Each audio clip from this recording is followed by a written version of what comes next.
The unbreakable spirit of Portsmouth is the big story of this FA Cup quarter-final weekend so far. They've made it to Wembley. Spurs and Fulham must try again. Today is another day to show strength of character. It's certainly required of Stoke as they take on the Cup favourites Chelsea here at Stamford Bridge a bit later on.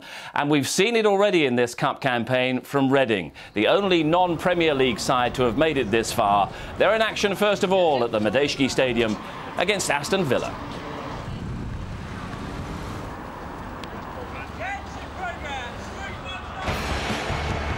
Reading haven't got this far in the competition since 1927, and against the odds, they've beaten Liverpool at Anfield and won another extra-time thriller at West Brom in round 5. Oh, he's done it again! The royal toast is Gylfi Sigurdsson. Aston Villa lost the Carling Cup final last week, and what a quick return to Wembley. Martin O'Neill's team survived a scare at Crystal Palace, needing a replay to see off the Eagles at Villa Park. Chelsea are favourites to lift the famous old trophy again, but on and off the field of late things have been far from rosy. In the Cup though, they've yet to face a Premier League team with 11 goals in 3 games against Championship opposition. Maybe Stoke City can upset the odds again. Too strong for Arsenal in round 4. Fuller! Arsenal are staring FA Cup exit in the face. And then Manchester City were overthrown by Rory Delap. It's no secret, but how do you stop it? In by Delap. Keeper came and didn't get there. Delap damage once more. And Chelsea against Stoke kicks off at 4 o'clock here at Stamford Bridge, and it'll be followed by live coverage of the semi-final draw. But first, it's Reading against Aston Villa, and Gabriel Clark has all the team news from the Madejski Stadium. Well, Aston Villa were at Wembley last week. Reading were last there 15 years ago, but there's a real sense of momentum around this club, a real feeling they're peaking at just the right time, and they can even afford to leave out a striker who scored 2 goals last week. This is the Reading team. Gregor Rashak is the striker omitted despite 2 in the 5-0 hammering of Sheffield Wednesday. Shane Long returns to lead the attack. Matt Mills comes into central defence. Martin O'Neill makes just 1 enforced change to the team beaten in the Carling Cup final.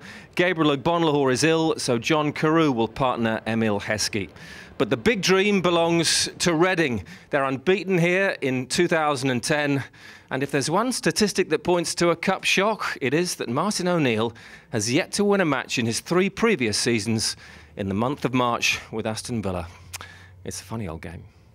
I'm watching it all from our studio here at Stamford Bridge. Andy Townsend and Gareth Southgate, both with strong Aston Villa affiliations, but no doubt, Gareth, with great admiration for what's going on at Reading these days. Yeah, remarkable story. I mean, Gabriel said they're unbeaten in 2010 at the Madejski. They couldn't buy a win there in 2009.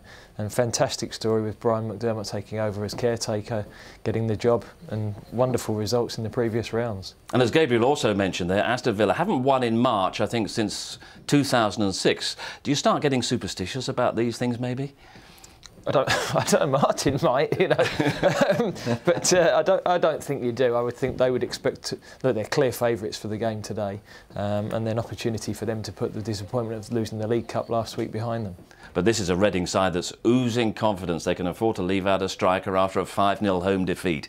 What do you make of Reading these days? Well, look, they've been terrific when we've seen them in the Cup this year. I didn't think they would manage to hold Liverpool at home. Never mind go to Anfield and win. They were superb, really good. They've got players that can make a difference on the day. Little Sigurdsson is a player that I think we've seen this year. He's got 10 goals in all comps, and he can play wide. He drifts inside. He's not the most powerful of built men, but he's clever. He's very talented on the ball. He's 2-footed. And he's that guy that's just looking to do something maybe a little bit different. Brian Howard is an experienced man. We've seen him have big effect in cup games down the years.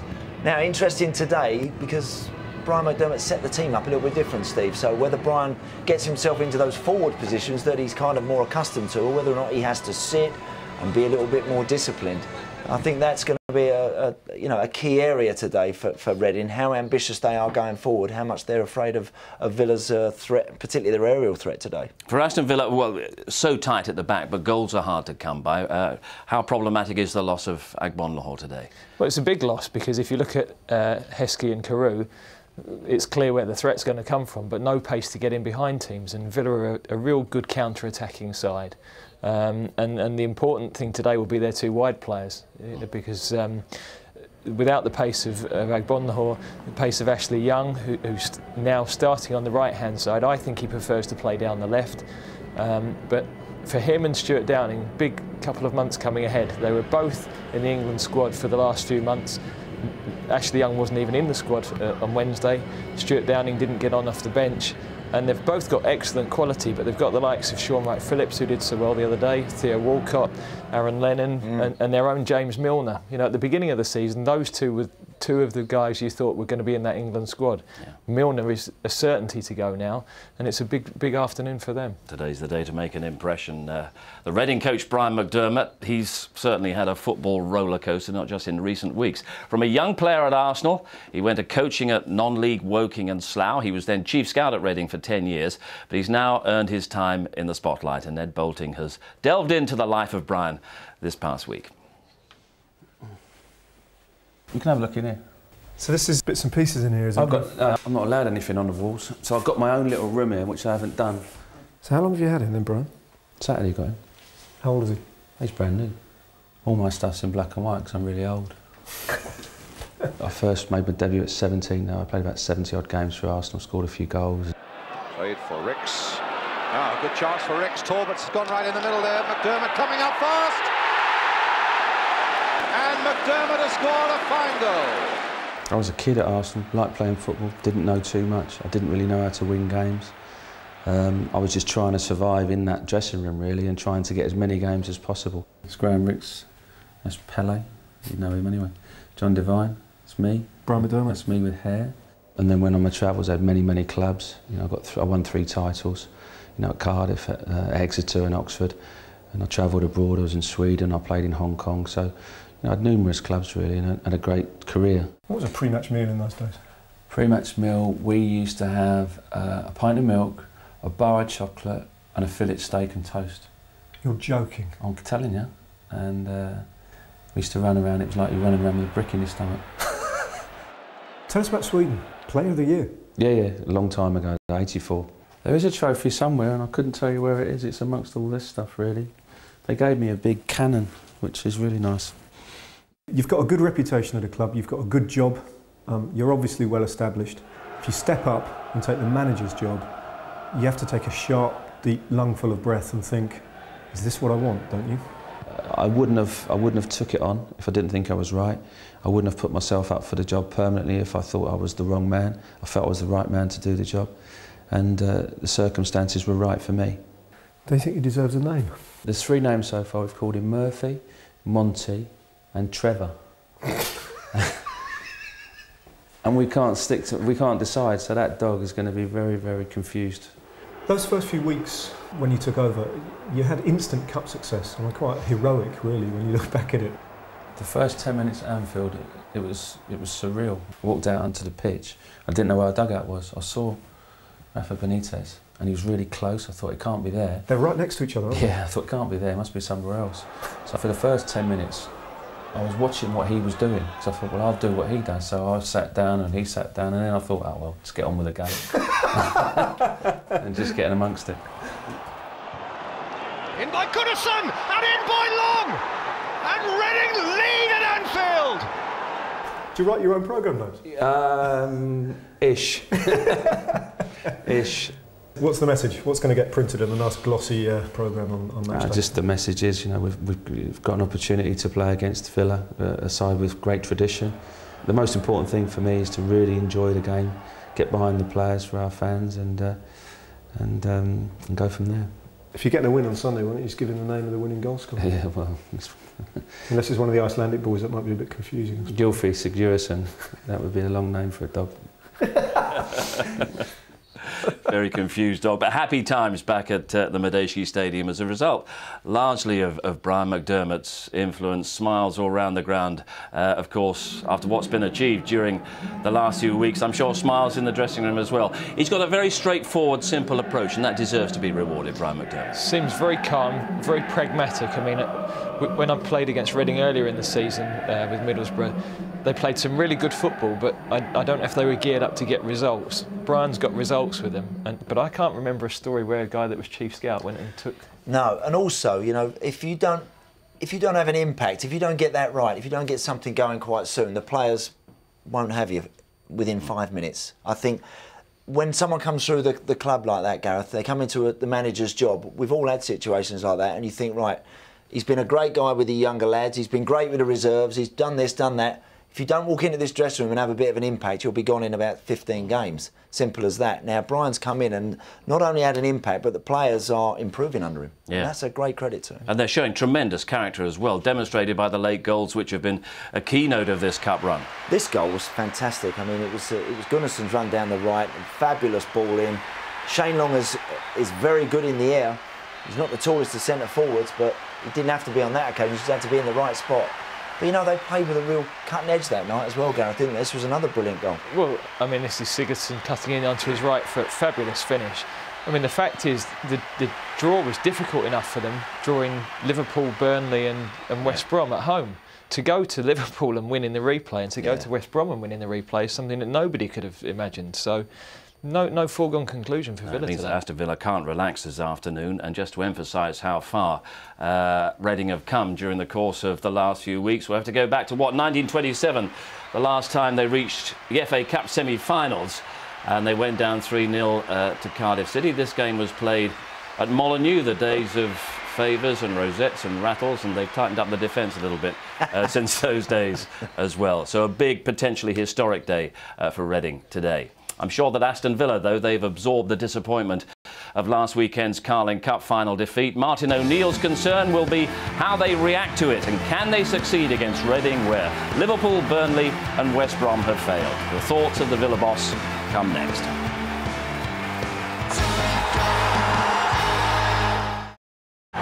FA Cup quarter-final, Reading against Aston Villa at what will be a packed Madejski Stadium. Sir John Madejski has told his Reading fans this could be a day they'll remember for the rest of their lives. And the same could be said for Aston Villa as well. It's a tough one for Martin O'Neill's side, and the Villa boss has been talking with Gabriel Clark. Martin, so close last week. Has the main focus of your week been to lift the players? Well, they've been away. Most of the players have been away in international duty, Gabriel, so it's been kind of difficult, really, from that aspect. We've had to just sit back and wait for them coming back. But you know, since they've arrived back on Friday, it's just a matter of focusing, trying to just forget about last week. That's gone, it's out of the equation now. Just concentrate on this big game for us. Reading have a lot of belief. They're in good form. What do you expect from them? Well, just exactly that. A side that has done exceptionally well in the FA Cup so far. It doesn't matter whether they play at home or away. Their exploits so far have been fantastic. I mean, to win at Anfield is just unbelievable, really. So they've deserved to be here, and I think, judging by the way that we have done so far, I think we've deserved to be here. So, just looking forward to the game. Hope we can win it. Good luck. Thank you very much. That's all. Gareth, what sort of reaction would you hope for and expect from Aston Villa after last weekend? Oh, I think we did a strong reaction. It's probably a good thing in a way that they have had internationals this week and the players could get away, not go back straight into the training ground. It's a different sort of week for them, and then they come back together. They've had the extra day with it being a Sunday game to prepare. They'll be fine. You know, they've got some experienced heads in that dressing room, and they won't underestimate Reading in any way. Specific problems that Reading will pose, spirit, character, they'll play for 90 minutes, that's for sure. Certainly they'll be excited. They're anticipating putting in a good, solid performance, and because of the scalps they've already had this year, then they'll feel that this isn't beyond them this time. I think for Villa, they have a lot of big players, a lot of presence today with the two up front, Carew, Heskey, Cuellar, Collins, Dunn. Set plays, Reading have got to be picking up, and they've got to be alive and got to be very much aware. They don't have Raziak themselves, who's a tall, powerful centre forward, to come back and help. So that may be a key area in the game. We shall see. But certainly, I think we've got two different formations today as well. Brian McDermott's changed it a wee bit, and we should have a very, very exciting afternoon. From the Reading point of view, Villa on the break are so dangerous. Well, they are, and I think that's probably why Reading are playing with two sitting midfield players. They can't afford to get exposed. Having said that, less of a threat in that sense with Heskey and Carew up front, and Villa's pace will come from the wide boys, Young and Downing. So the quality of crosses will be important, because those two big men in the middle could cause a problem with their height. Well, they're all set to go. It has been a quite extraordinary couple of months for the Berkshire club. Reading are on a roll, and after Liverpool, Burnley and West Brom, Aston Villa this afternoon will hold no fears. Clive Tilsley and Kevin Gallagher will be our commentators for this FA Cup quarter-final, which is clearly just a few minutes away.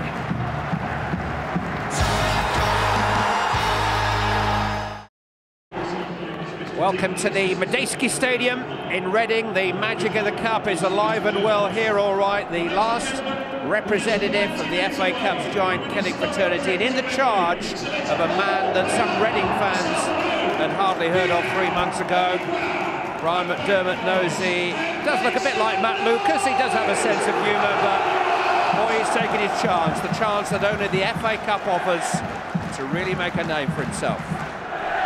If you post his 11 alongside Aston Villa's, there is only one winner. Number 40, Andy Griffin, is the only Reading player with experience of a Wembley Cup final. All the Villa players were there just last weekend. Gabby Agbonlahor's stomach bug ushers John Carew into the starting lineup. Only the second time this season he's played in a front two with Emil Heskey. Rather stoical Martin O'Neill with an immediate opportunity to get back on the road to Wembley. Portsmouth's presence in the Final Four is a turn-up for the books, particularly in view of the state of their books. But Reading are the last of the romantics this year. Championship relegation candidates, Wembley wannabes. Reading in the blue and white hoops, playing from the left, and alongside me, Kevin Gallagher. What and how have they got to do to beat mighty Aston Villa? Well, they're a team that's on form at the minute. You know, they've got to get out there and enjoy the occasion, don't get caught up on it. Let the home supporters see what they're capable of doing. You know, they can score goals, they've got goals all over the park, but they're going to have to try and catch them on the break. Here's Shane Long, who certainly has the pace to do that, trying to make the most of an ugly error by James Collins in the opening minutes and winning a free kick. Long is back from a 4-game suspension following his second red card of the season here against West Bromwich Albion in the last round.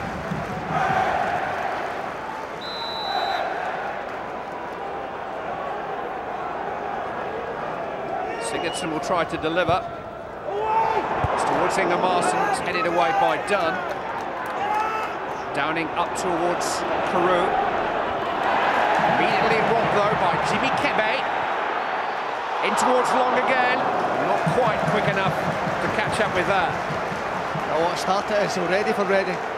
You know, they're putting Aston Villa on the back foot, and that's the kind of start and the pressing start that Brian McDermott wants. It's Reading's first FA Cup quarter-final since 1927. The year of the first football commentary on BBC Radio. The world has never been the same since. Aston Villa's fans behind Brad Friedel's goal. Up towards the head of Emil Heskey. Carew trying to feed off him. Ingemarson, the Reading skipper, sees to it that he can't. This is Ashley Young, though, with Cuellar overlapping.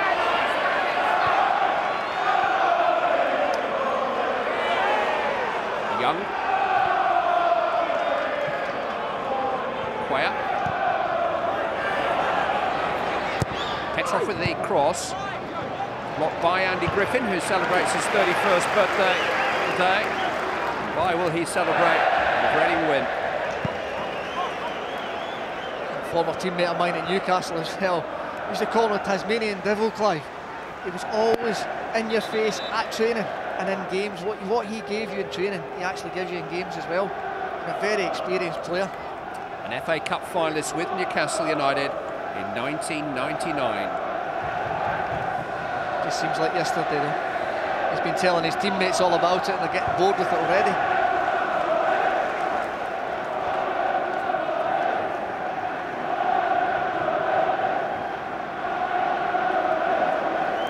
Pitch that sees a lot of wear and tear because London Irish, the Rugby Union Premiership club, used the same surface. Long trying to make his way beyond Collins.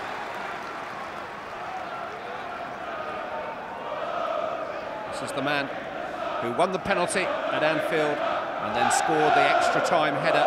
His first goal of the season that knocked Liverpool out of the FA Cup. Been a fairy story for Reading since that moment.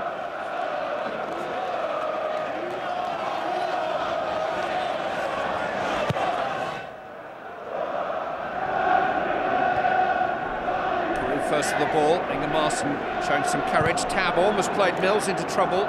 Milner was quickly upon him.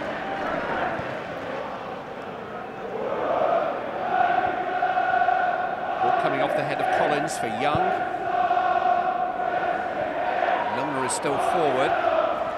Ingemarson taking no chances.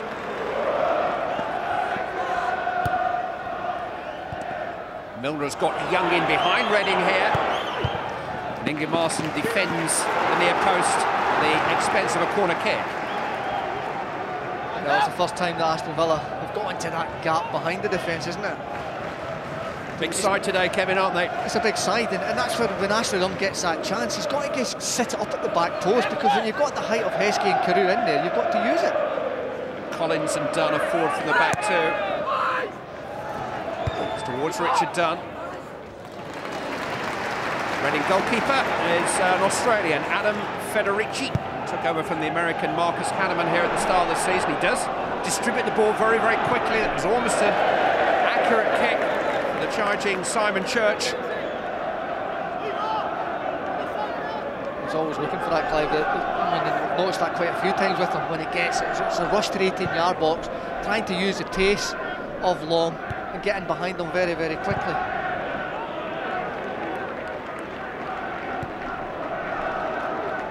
Aston Villa's Carling Cup final defeat was their first of 2010, but Reading's recent form is comparable. 6 wins in their last 8 games, and their home form in particular has picked up after a tortuous 2009 for the season ticket holders here.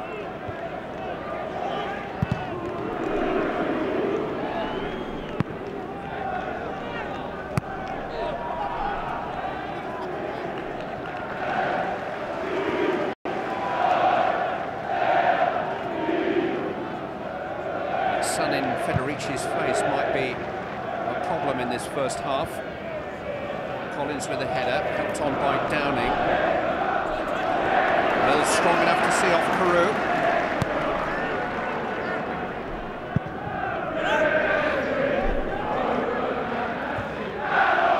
Headed on by Long. Away by Young.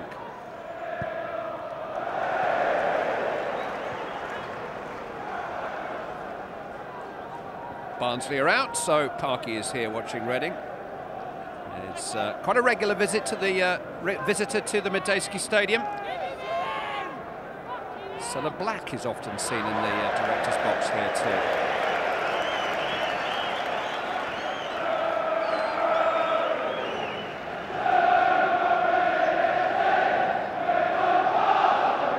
Guests of the chairman of nearly 20 years now, Sir John Medeski. He says he's been trying to sell the club for 20 years. Great supporter. This stadium bearing his name has been their home now since 1998. Downing ran into Carew, which is not advisable. This is Petrov. Heskey. Now Ashley Young. Easy enough for Federici. No real threat from Aston Villa as yet. As in 1 or 2 occasions now he's got down that right-hand side, hasn't he? But it's just not quite found the radar into the box yet.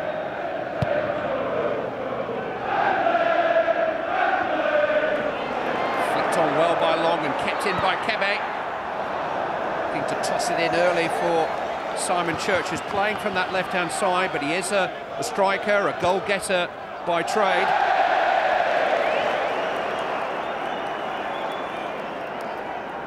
He's got a tough job as well, down that left-hand side, to try and get in and help Shane Long, especially when Kebby, he hogs the line, up and down, straight runner. When he's getting the crosses in, he's got to try and get in and not get too far underneath the ball.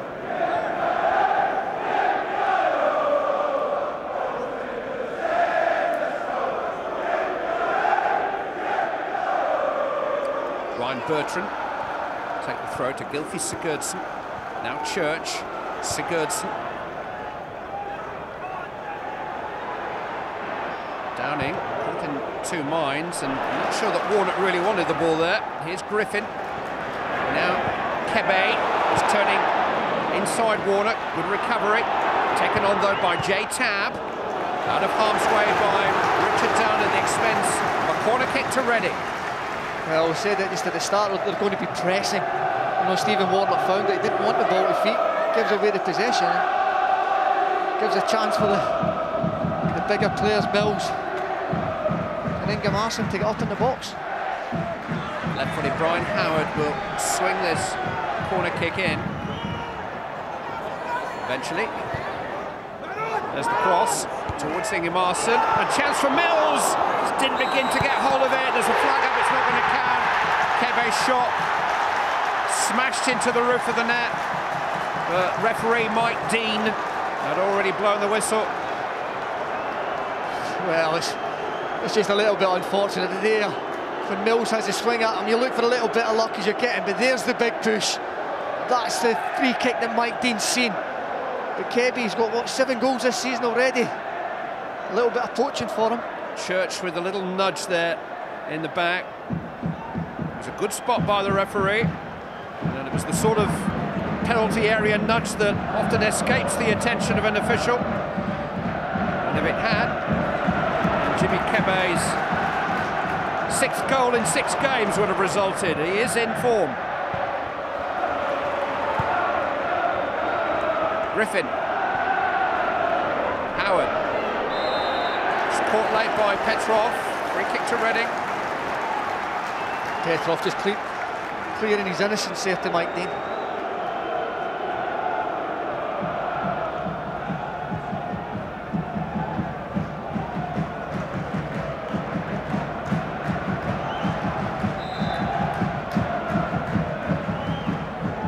Griffin with a free kick, and it's Petrov who diverts it away for a throw-in to Reading.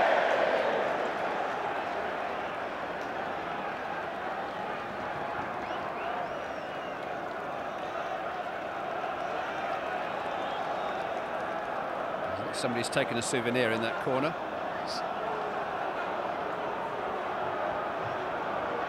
Ah, we found you.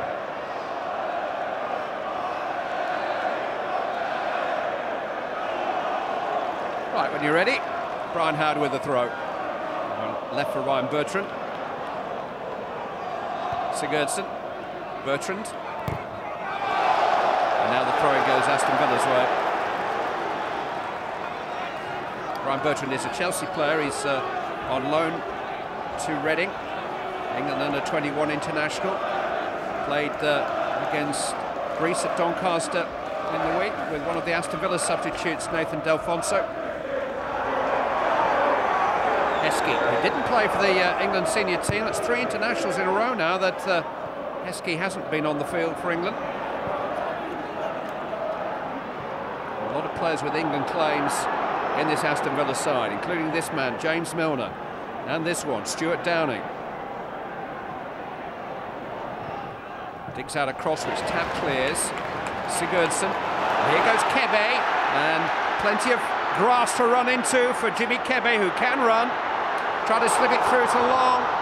Ooh, I think Church might have been the better option to his left. Yes, I think sometimes you get spoiled for choice, Clive, when you're attacking at pace, as Kebe was doing. It's just at pace, and unfortunately, just his blinkers never opened up at the end. Howard. Just beyond Church. It's been a bright start, though, by Reading. Mills with a very impudent flick away. Tap to Howard. Now Church. Sigurdsson.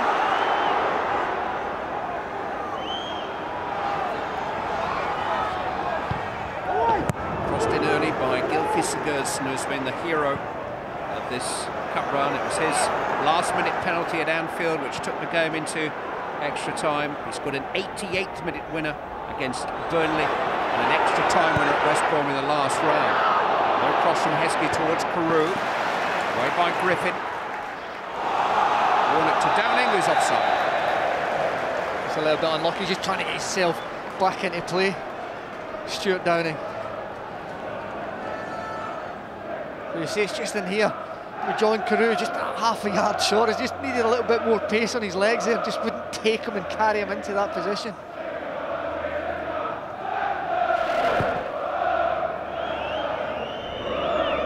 Heskey and Carew have started just 2 games together for Aston Villa this season, and the last of those at West Ham in November. Heskey played from the left wing. It's a partnership that's come together because Gabby Agbonlahor went down with a stomach bug just this morning. Otherwise, I think Martin O'Neill's intention was to give his Wembley 11 another run.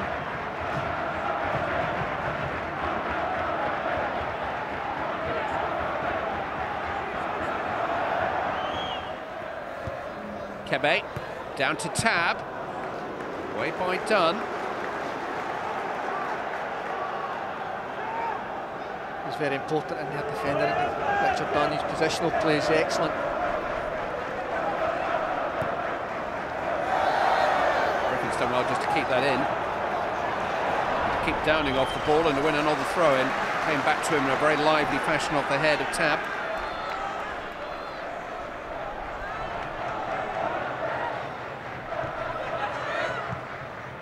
In by Griffin. Warnock couldn't clear. Here's Jay Tab. Andy Griffin, charged down by Petrov. They're testing the old abdominal muscles. Good driven across that by Griffin, just drifts beyond Church. He and Quayer involved in a leg chase out for Aston Villa throw-in.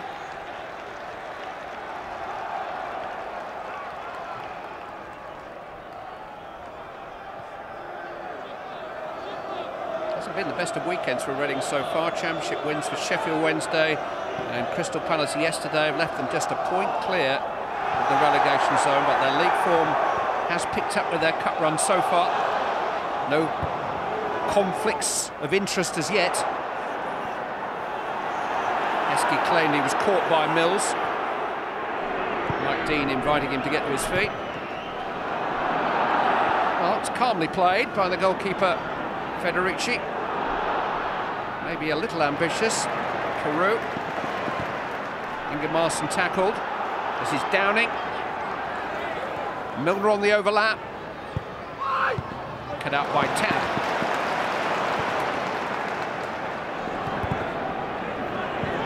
Dunn attacking the ball well. Reading throw. Can't believe it, can he? Tried a little nonchalant flick over.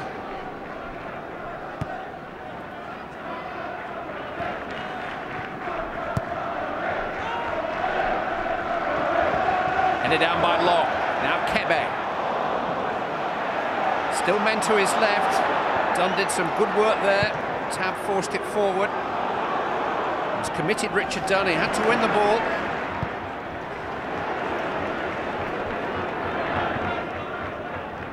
Howard. Church has got behind Quayer. Cross dealt with by Collins. Deflected cross. Just don't fear Premier League opposition anymore, thanks to their victories over Liverpool and Burnley.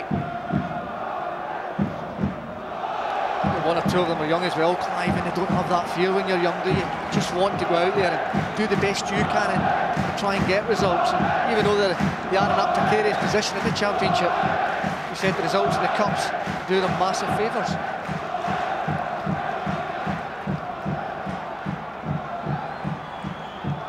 Bertrand with the throw.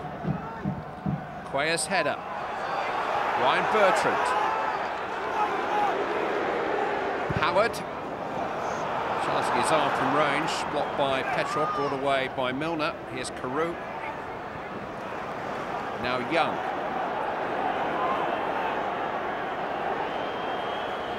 Now he's wrong-footed Bertrand. Ashley Young's cross, really dangerous one, and Matt Mills at full stretch somehow diverted it back into the arms of Adam Federici. You certainly couldn't call it a deliberate back pass. Well, I mean, that's the third time he's got down the right. This time he gets a little tricky. It's good defending, but I'm actually surprised that Federici's not got a cap on, because his hand's above his head with the sun shining bright in his eyes down there. Offside against Long. The message from Brian McDermott to his players before every cup tie this season: give it a go. He encourages them to live the dream, to leave nothing in the dressing room, no regrets.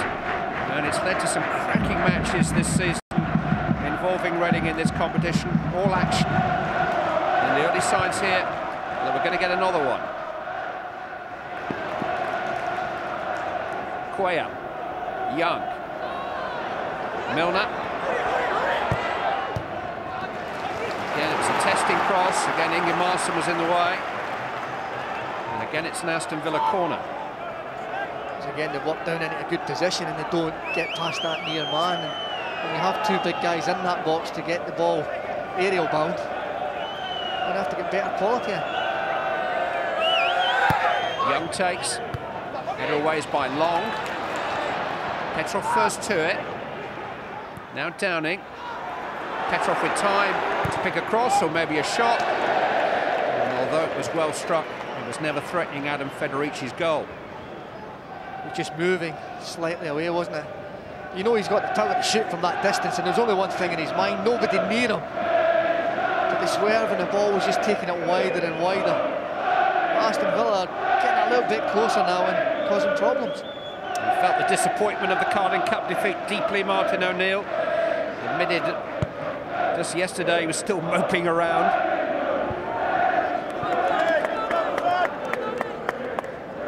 I think decisions with the possibility of a player being sent off, and it gives you half a chance of maybe having a trophy in the cabinet. Though it does hurt deep down. And he's still talking about that decision. Ironically, the international board discussed that very matter. Red cards for penalty decisions in Zurich yesterday. Tab with the cross. Dunn couldn't quite clear it. And it's gone for a corner. Off the head of Richard Dunn. He thought he was pushed, I think. I think just clever forward play from Shane Long. You know, Dunn's got the about 3 or 4 added inches, so he just leaned into him a little bit.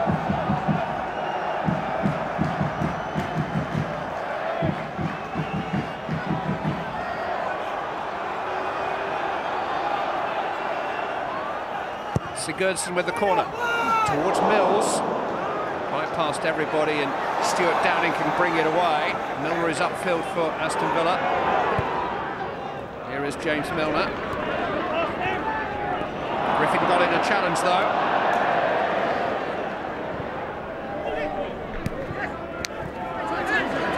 Mills has done well against Carew. A real appetite about Reading, which, to be honest, Aston Villa haven't altogether matched as yet.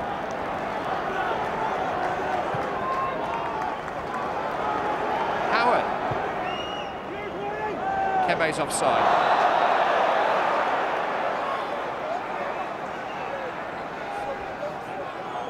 I'm just wondering here, Clive. You know, he's looking along the line. It's a cardinal sin for the wider player, and he's what, half a yard offside. He's the one that's looking along the line. The caretaker given the keys to the boss's office. The FA Cup wins over Liverpool and Burnley probably got him the job, but since he's been confirmed in the job, 1-6 and drawn 1 of the 8 games that he's been in charge. Brian McDermott.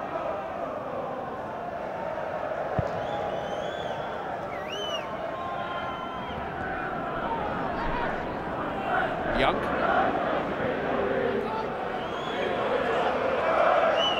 Milner. He's found a cross and Downing was waiting. That's good defending by Jimmy Kebe, who went all the way back with Stuart Downing. Well, Kebe's just showing that he's more than capable of attacking, but this is him back now, doubling up, showing a good defensive job.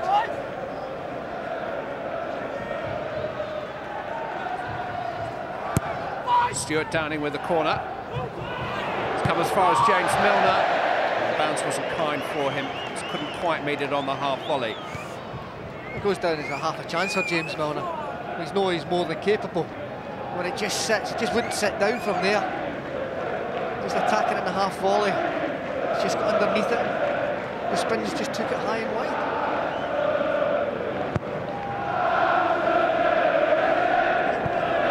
Spare a thought for our cameraman on a day like today. It's a beautiful winter's day, but the contrast between the sunshine and the shade is quite abrupt.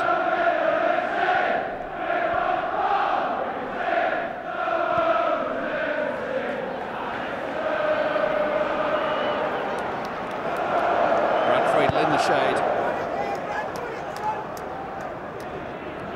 Tab has done well. This is Kebe. Strong play, carrying the fight to Aston Villa. Barged off the ball by Richard Dunn. And a yellow card. Well, I knew what he was doing, didn't he, Richard Dunn? And there was only one thing in Kebe's mind once he got turned, was to try and use his pace and get in behind it, but Richard Dunn used all the experience. All that frame. He's a big lad to get around, isn't he? They do have pace though, Reading. Long and Kebe can really shift. Church is no slouch.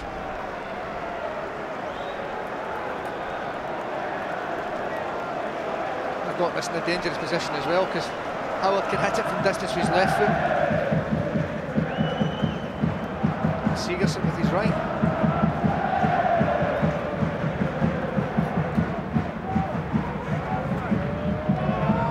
Beat Brian Howard. Oh, there's a chance at the far post. Mills forcing it across the face of goal, and Friedel was almost caught out there, rescued by the brave defending behind him. Well, we know how technically good Brian Howard is. He's got a great left foot on him, but I think Brad Friedel just getting caught a little under the ball, putting his defenders under a little bit of pressure. Stephen Warnock to the rescue.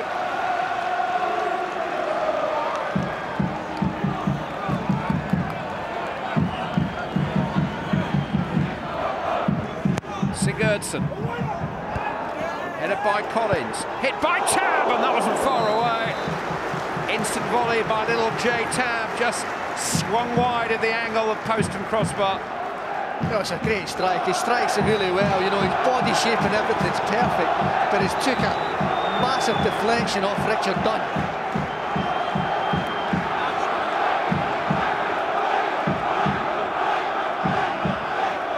More pressure. Howard this time. Towards Matt Mills. It's in! Shane Long! Reading take the lead! Long who headed the winner at Anfield!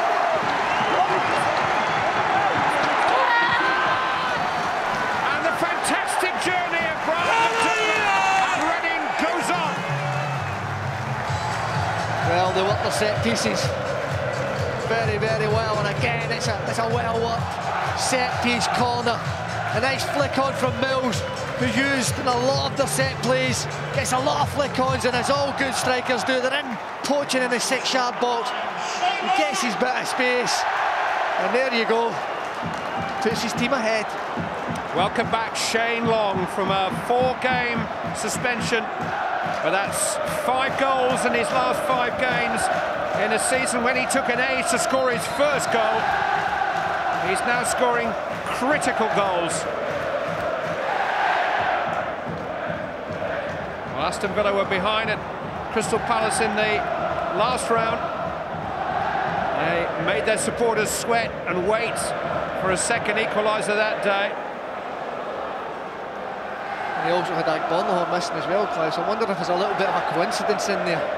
When Agbornahor's missing, it's a little bit of inventiveness and speed in behind teams. got plenty of bulk. And a free kick here. Downing always sport for choice with the targets available. Offside, offside, Carew won't count. Reading pushed up very quickly. And the flag was up very quickly too. Well, sometimes it's a dangerous game to play. And it's Carew, isn't it? I'm not sure the others were. No, but Carew's the one that puts the ball in the back of the net, and he's the one that's possibly, you know, just half a yard, it's half a body really. Thumbs up to Dave Bryan, the man with the flag, got it spot on. And that's dangerous to do defensively. You're relying on all your defenders to go to one side. If one gets caught, Carew was onside and he put it in the back of the net.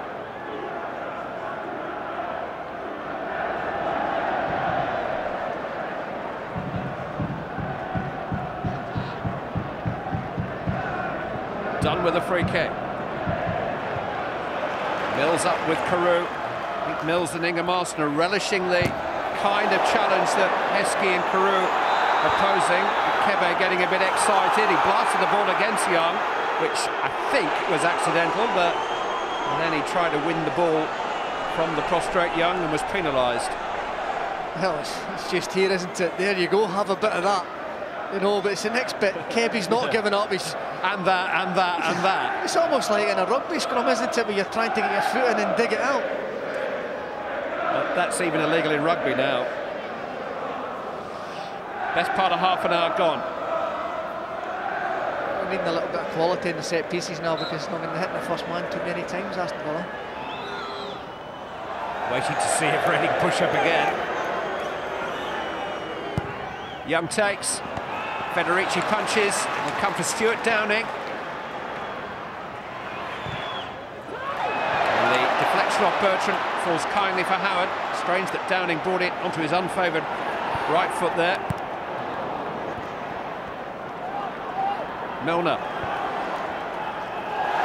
Downing lost it under his feet. They're really going to have to, metaphorically, roll their sleeves up here. Aston Villa, they're involved in a scrap. Oh, certainly involved in that.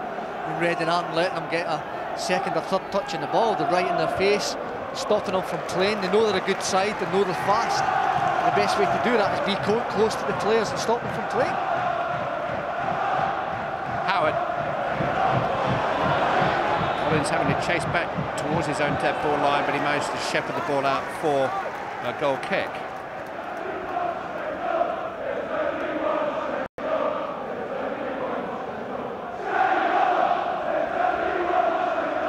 It's only a couple of seasons ago that the likes of Aston Villa were coming on a regular basis, and after Reading's first season in the Premier League, they really looked as if they were in for a prolonged spell.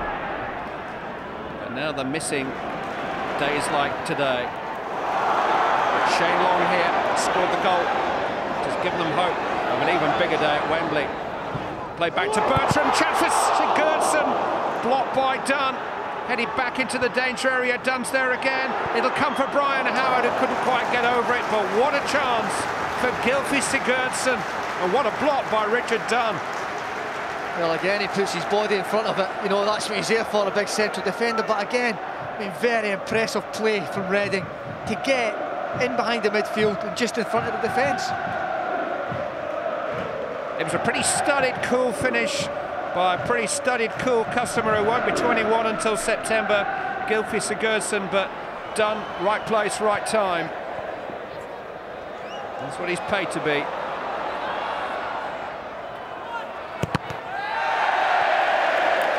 Goal kick. And a rather sore derriere for Stuart Downing. Well, it's not surprising the possession, is it? You know, Aston Villa normally counter-attack and slide. And letting Reading have all the play, all the possession. This is a goal. I mean, it's a great flick on. You know, he's a 6'3" giant, Mills. You know, he's just come back from concussion as well, and he's still not scared to put his head on it.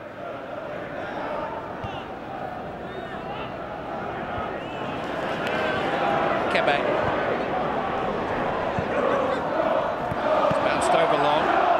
Dunn dealt with it, but only at the cost of a throw-in to Reading, who are just keeping the heat on.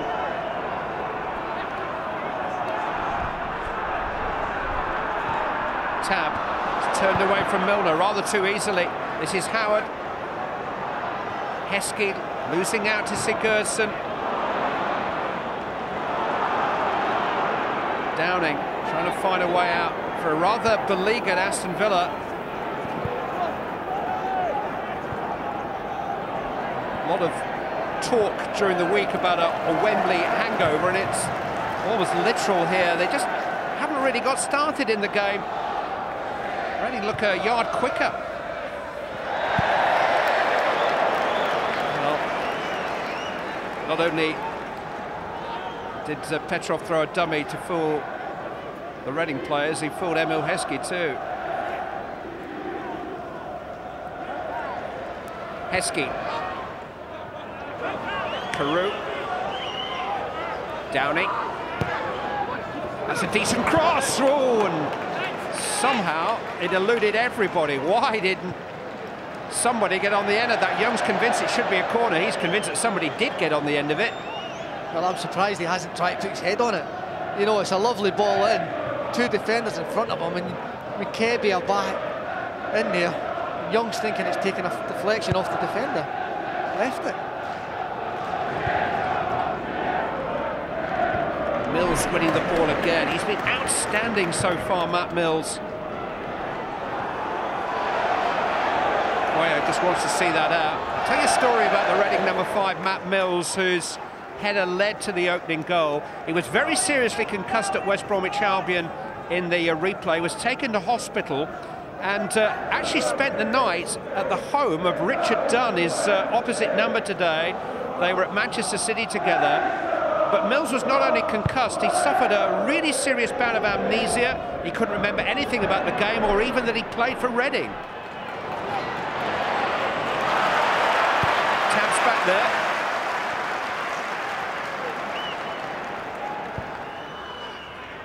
Heskey. Cut out by the busy Jay Tap. Fouled by big Emil Heskey. One or two of the Villa players have got to tick up, haven't they? They've got people like Tab who hustle and bustle. A nice postscript to that story about Mills. Apparently he moved here from Doncaster in the summer, and apparently he couldn't remember he was a Reading player, and he said, I play for Doncaster, and they said, no, Reading paid £2 million for you in the summer. He said, I must be a good player then. That's a true story. His wife was recounting the words of Matt Mills as he landed back in the year 2010, gradually. Young.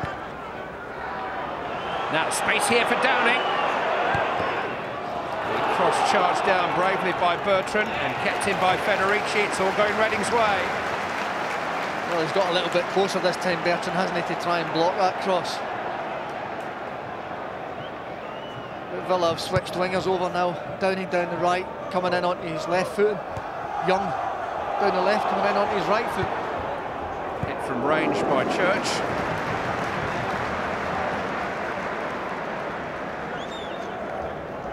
And I don't know for sure, but my instincts tell me that Aston Villa are 10 minutes away from a bit of a rollicking from Martin O'Neill, unless things improve. They're going to have to pick it up.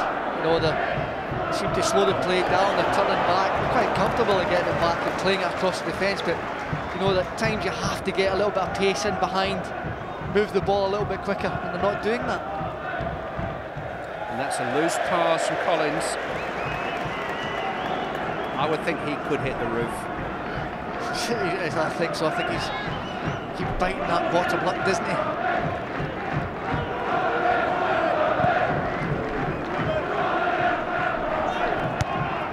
Carews kept it in.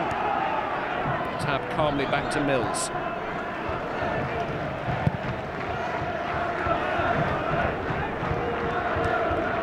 Climb by Dunn. Tab was a wee bit late there on Milner, and I think he has been penalised. You know, in the midfield, you don't get timing. You just see it there, he's leading with his studs. Milner just gets the ball away. And that's the type of player Jay Tab is, you know, he's a hustle bustle, likes to get in about you, doesn't give you time. And the only player I can think of was Ray Houghton, a Ray Houghton type style player. He's won his place back in the last 3 games and in his favourite position. Did have a spell at right back earlier in the season. It's easy enough for Federici. I think Reading are well set up to deal with that kind of attack. Mills and Ingemarson will head the ball out all day long. They've certainly been on top with the aerial battle and the physical battle at the minute. Stephen Warnock's going to require some treatment here. Not had much of a week. Stephen Warnock, he conceded the penalty in the replay against Crystal Palace 10 days ago, which Villa survived well enough. And then he had to face Antonio Valencia in the Carling Cup final, and having been called up by England, sat and watched the Egypt game on Wednesday. Howard, away by Dunn.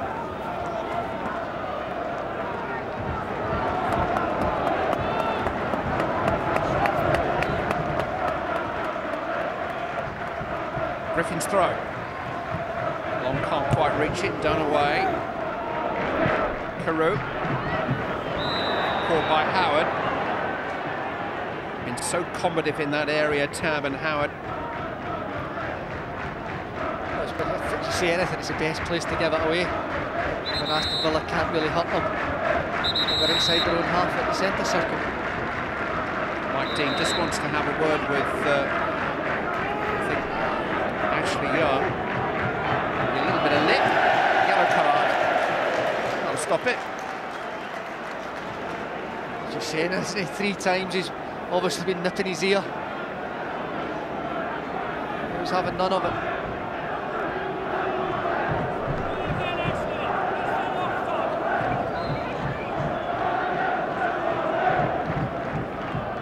Done with a free kick.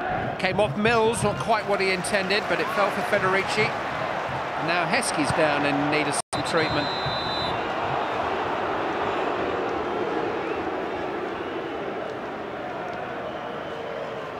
I'm certainly feeling, I'm just wondering if there's when it's gone up here, Mills coming across him and, you know, it's a little elbow, just nothing malicious. See how it hurt him though.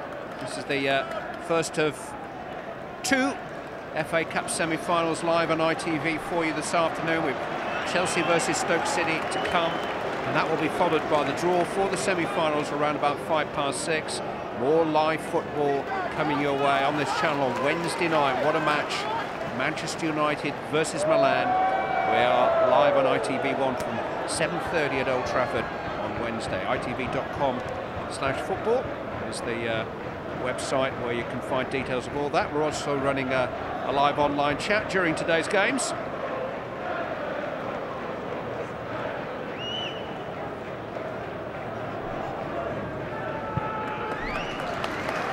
Heskey, thankfully, is okay. Could have been a bit nasty, as I agree with you. I don't think it was naughty. I think it was accidental, but he was caught by the elbow of the jumping Mills. It's normally a kind of challenge that you see the strikers doing on the central defenders, isn't it? It was just reversed and it was on Heskey. Taking a bit of his own punishment. Carew. Big enough to hold off Howard.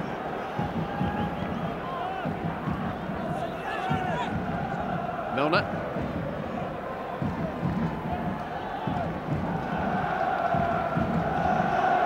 Down into Dunn. Warnock. Dunn to Young. Away by Mills again.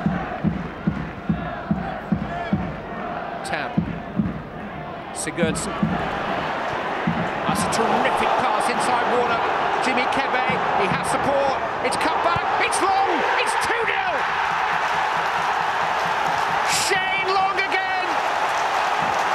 And Reading have 1 foot on Wembley Way. Beautifully engineered. Sigurdsson's pass was a peach. Kebe knew where the support was, picked out Long, back of the net, 2-0, big problems for Martin O'Neill and Aston Villa. That was just the tenacity of Sigurdsson, wasn't it? You know, he's won the ball, but what a pass it was. The pace of Kebe, it's just not showing the pace, but he actually showed a great piece of vision. Just here, he picks his head up, he sees his player and he pulls it back, and there you go.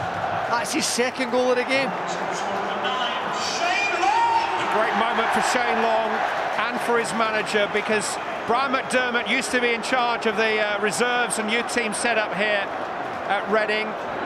Long was actually a lodger with the McDermott family when he came over from Ireland with Kevin Doyle from Cork City in 2005. He's taken a little longer to blossom than Doyle now with Wolves. But what a 2010 he's having.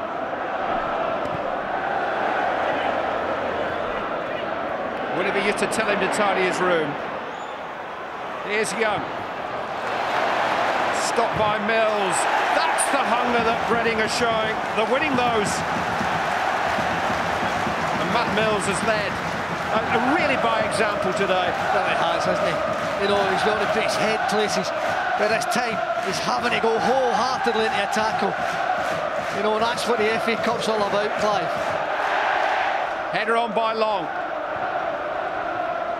Forward by Collins. Carew. Heskey. Carew.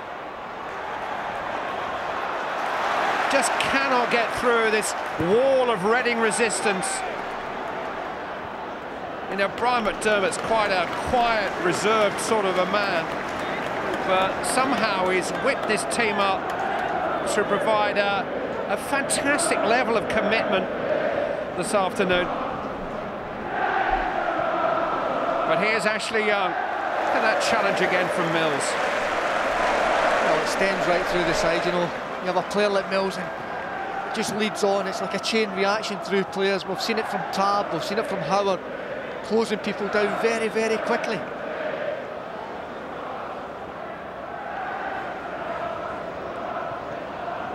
Warnock with the throw. Here's Milner. You know, Kevin, it's one of the great truisms of cup football that the favourite has got to first match the underdog for commitment, for the right to play and right to show their extra quality. And I'm not sure Aston Villa have done that today. I'm not sure they have. You know, I think they've come here with 1 foot in the semi-final. You know, as you said, there's a hangover from a Wembley final, but to go there in the semi-finals is another big achievement for them, and I think 1 or 2 of the players are still sleeping. He's coming up 10 years at the club, Brian McDermott. He's now done just about every job: chief scout, reserve team manager, acting manager, Wembley manager. That's next. Long. Tab forward. Here goes Kebe again. And he will love the fact that Aston Villa have really got to come and chase the game now. Reading do have the pace to get in behind the Premier League side on the break. I don't think they'll sit that way as well, Clive. I think Reading are more happy when they are pressing teams further up the park, when they are having a go for more goals. You know, I'm just wondering if they do sit back, it might be a hindrance to themselves. Griffin. Kebe. Tab. Oh, terrific football. Broken up by Warnock. Throw in. It's a nice little triangular football. Warnock just claiming that his jersey was being pulled a little bit, but nice little triangles in the corner, nice place to keep the ball.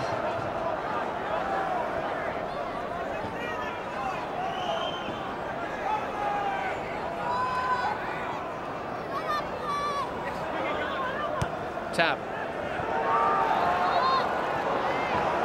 Petrov having to watch his back. Got it away.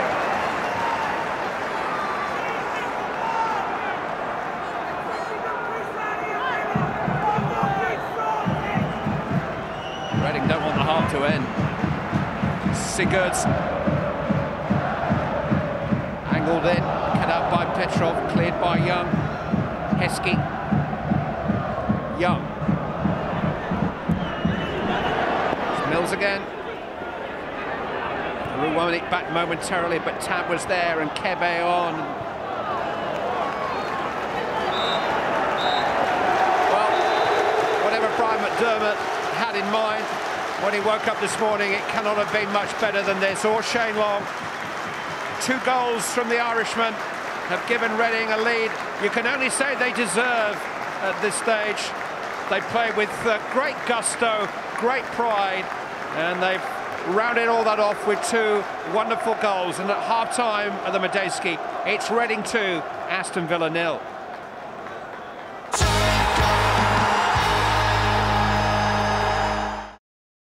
Reading and Aston Villa, more mighty Premier League reputation suffering at the Madejski Stadium.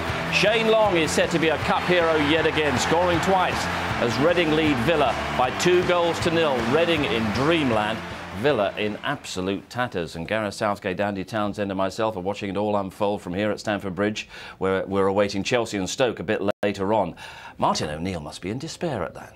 Well, I think he'll lay into his team at half-time. They've looked sluggish.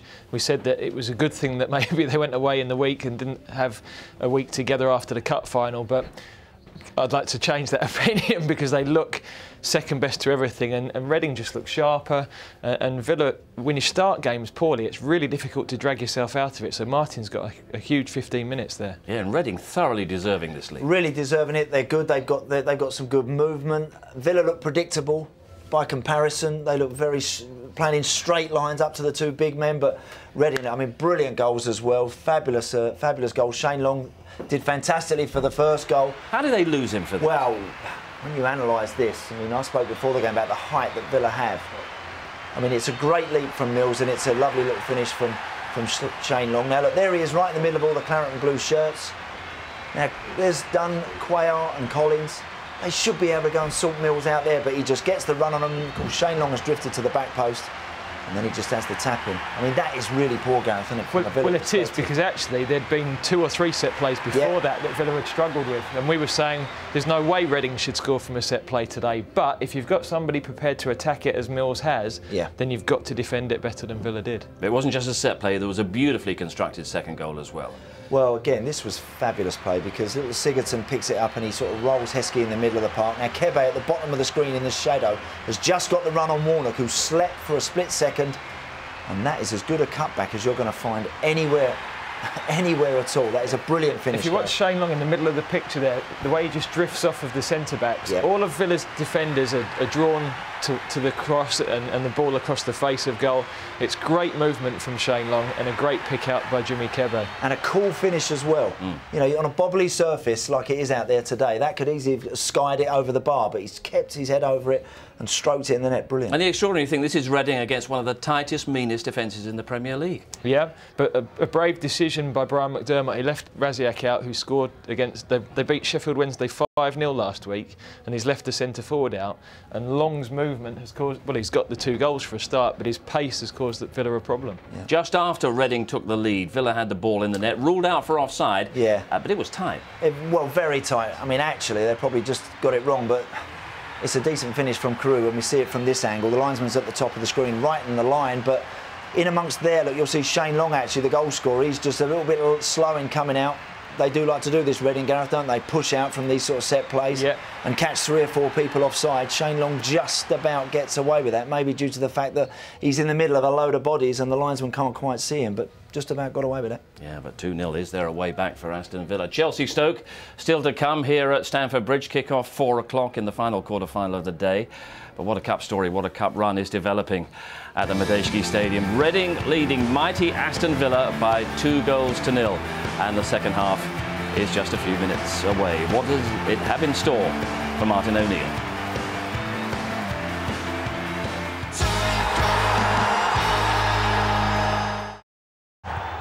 Beckham's first free kick. It's Ronaldinho, it's in!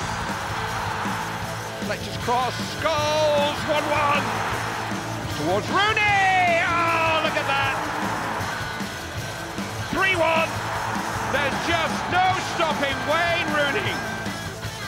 Here's a chance and a goal from Clarence Seedorf, and Milan may just be back in business.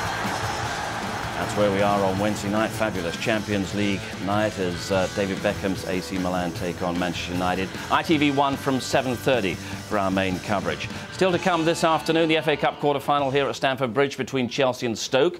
That kicks off at 4 o'clock, but no better place to be over the course of the next 45 minutes than the Madejski Stadium, where Reading lead Aston Villa by 2-0. A real cup shock is unfolding.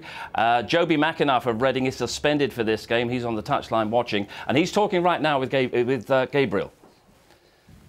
2-0, can you believe it? Probably not before the game, but on the basis of the first half performance. You know, I think we're good value, definitely for at least a goal, and you know, the second goal towards the ends really give us a big boost.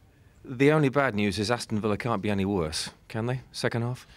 Well, to be fair, you know, we've come out the blocks, you know, firing, and we haven't really given them a chance to settle into any pattern, which was, you know, what the gaffer wanted us to do. So, you know, we've just got to go out there, start the second half the same, and try and keep them on the back foot. You got 1 foot at Wembley. How are you going to be able to watch the next 45 easily? Not at all. The first half was a struggle, so you know, obviously everything crossed for the second half, and hopefully we can hold on. Good luck. Thank you. Well, Aston Villa were out a long time before Reading, and Gareth, the onus is now clearly on Villa to try to salvage this one. Definitely, and what they must do, they've got to get better quality from their wide players in this second half. They've got 2 big guys in the middle that their best chance of scoring. They haven't got the pace. They've got to get good crosses in. The crossing in the first half wasn't good enough. OK, 2-0 Reading. Shane Long, having got both of them. What's going to happen in the next 45 at the Madejski Stadium? We're back with Kevin Gallagher and Clive Tilsley. Thank you, Steve. I don't think this one's over yet. Aston Villa won 3 of the 4 encounters during Reading's brief flirtation with the Premiership. But they were beaten 2-0 here 3 years ago, beaten by 2 Steve Sidwell goals. Sidwell now on the Aston Villa bench.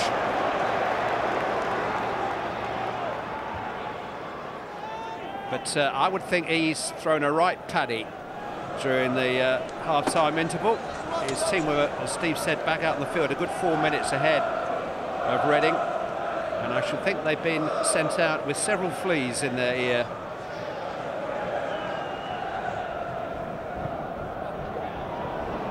Heskey. What's the biggest half-time rollicking you've ever had, Kevin?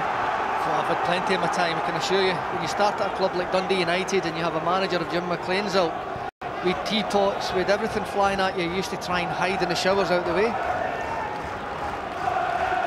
Those were the days.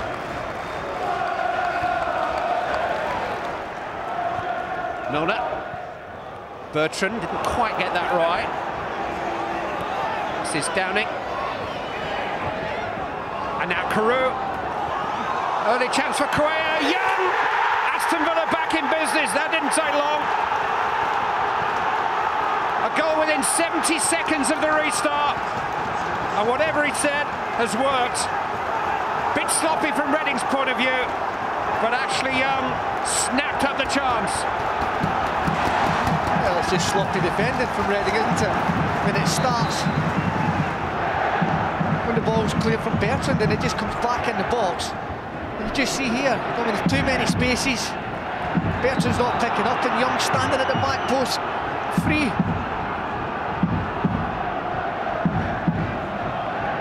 Carlos Cuellar, who was forward in the midst of all that, who made it happen. And my mind goes back to his reaction to that late equaliser at Selhurst Park in the last round. If you want to know what the FA Cup means to Martin O'Neill, he won the Scottish Cup, even the Irish Cup, he won the English League Cup, only ever watched the English FA Cup final. Bertrand for Reading. This is a fantastic run. Collins trying to cross him. Bertrand's run a free kick, and a yellow card for Collins. Both Aston Villa centre-backs now booked. Well, it's a little bit hard. It's a great run from Bertrand all the way inside his own box to get into a good position now, where you're asking Collins to come out and stop you, and unfortunately it's not in a legal manner.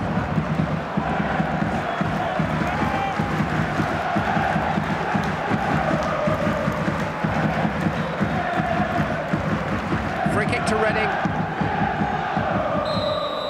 which Gylfi Sigurdsson will take.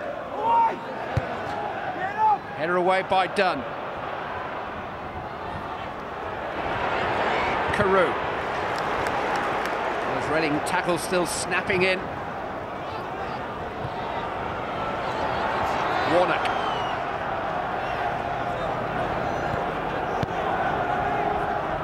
Downing to Petrov.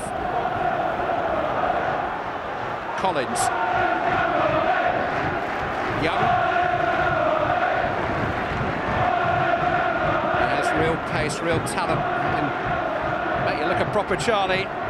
Ashley Young, and he gets one-on-one with a full-back, but Bertrand's had a good afternoon against him thus far, but he just lost him for a moment, and this man scored. And here he goes again, Ashley Young, clipped in towards Carew. Mills with a very good header. That's so difficult for a defender, staring into a gaping goal. What do you do? Well, I'm just wondering if Ashley Young was one of the ones that Martin O'Neill's had a word with, because his quality and his service and the pace of his game alone has stepped up twofold.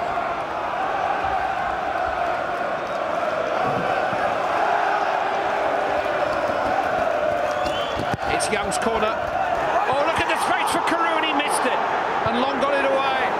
What a chance for Big John Carew. Cuellar back in towards Dunn, and that'll go for a goal kick. I don't know if he made any contact with it at all. Well, I can't believe he's trying to flick out at it here. You know, if anything there, you come across, you take it with your left foot, you take it with the instep of your left. I mean, it's disappointing he's trying to flick it. He probably thinks the defender's close to him. They've scored one and missed one in the first 5 minutes of the second half, Aston Villa. Their intentions are clear.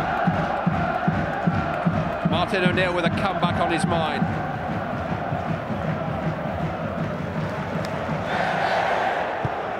Done. Heskey's header. Tabot back there. Inga Marson to clear. Here's Shane Long. Dunn had the beating of him there. Two Republic of Ireland international colleagues together. Long is hurt. Cuellar. Heskey. Milner to Downing. Downing's cross. Here's Carew, and there's the equaliser.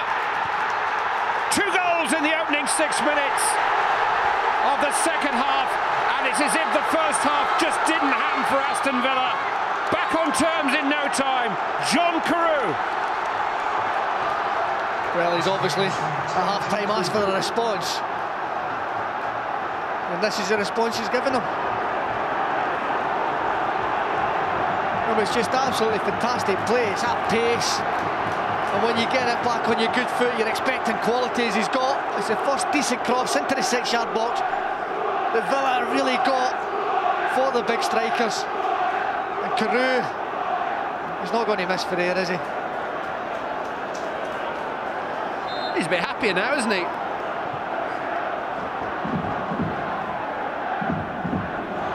Well, 45 fabulous minutes for Reading, just wiped out in the blink of an eye. Those 2 goals from Shane Long seem a long time ago now. Ashley Young and John Carew have put Aston Villa back on terms. And they have a free kick here for Inga Marson's foul on Heskey. And Reading are just treading water at the moment. Well, they can't believe what's happened, can he? You know, he's probably 1 foot at Wembley in the semi-final. Now he's... I mean, it's back to the championship thoughts again.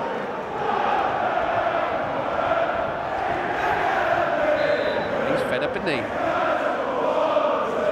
Milner with the free kick. Away by Griffin.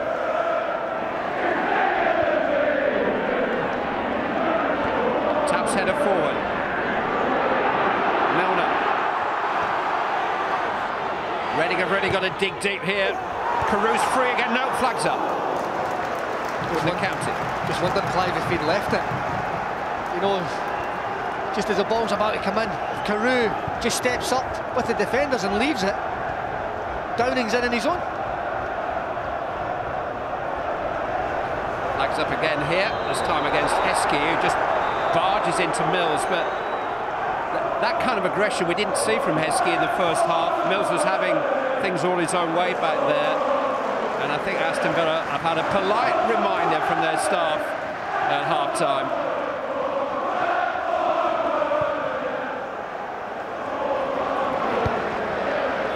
Done with a header.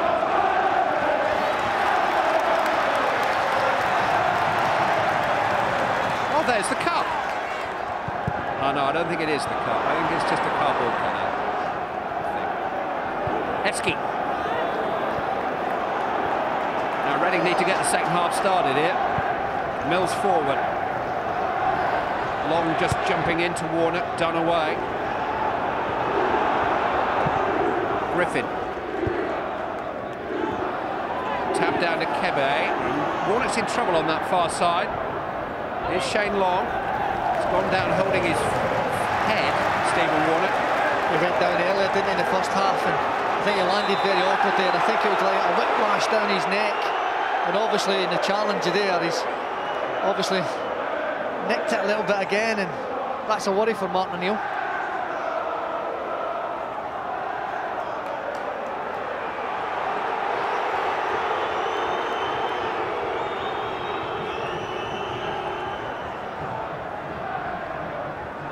If he is dazed, they certainly won't want to take any chances with him. He's recalling the story of Reading's Matt Mills in the first half and the concussion that he suffered a couple of weeks ago, but it's a serious business. But Aston Villa have been serious about their business since the break. First Ashley Young, and then after what you can only call a typical Aston Villa move, Downing's cross, Carews header, it's 2-2. Church in the middle, away by Quayle, hit by Sigurdsson, fantastic charge by Richard Dunn. Young, and offside Carew. He was unlucky, John Carew. Very unlucky. It's the timing of his run. If he'd bent his run, he would have been way onside.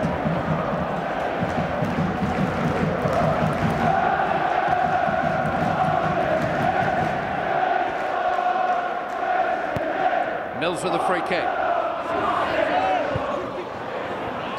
Bypasses Long and Dunn. Shane Long was looking for Inge Marston to make a run in there where the ball bounced.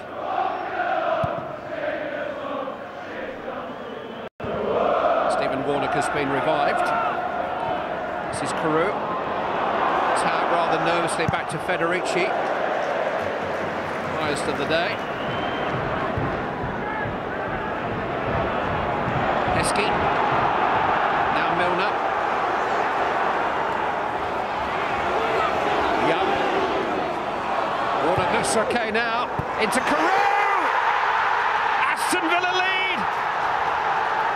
John Carew scores for the second time in 5 minutes, and Aston Villa have turned the game all the way around. Well, Clive, it's just Premiership quality, isn't it? When the pace, the precision, and the decent passes that we've never seen in the first half, we're getting now. I mean, Warnock's overlap is, the pace he gets in there is fantastic. But again, he picks it out. And Carew, this time, he does stab it, and he does connect with the ball. And gets his second goal. 2 in the last round against Crystal Palace, both of those from the penalty spot for John Carew. And now 2 in 5 minutes here at the Medeski Stadium. And he's just snatched their dreams away from them in no time at all, Carew. Aston Villa are a completely different team. And Reading are bewildered. They're concussed at the moment.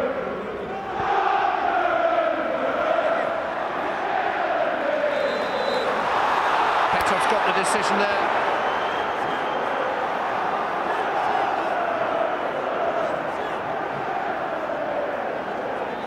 Rueful looks just befuddled, can't believe what's happened here, and Brian McDermott's going to respond by making a change. He's got to change something. That's the cup. You don't get a second chance. Suddenly it's taken away from you, and he's got to do something, and what he's going to do is put on Bryn Gunnarsson, the experienced Icelandic international. Church trying to get in behind Coeur. He had a side of goal there, Simon Church. He's done everything right apart from the finish. You know, used a little bit of pace, gets in front of Quella, and he just lacked at the end. He's just trying to lob Brad Friedel, but technically just not there. Off comes Brian Howard, cup hero in the past. And on comes Bryn Gunnarsson with the initial task of just battening down the hatches here. This is not a a goal scorer who's likely to revive Reading in that sense. He's just trying to stop the bleeding for the moment.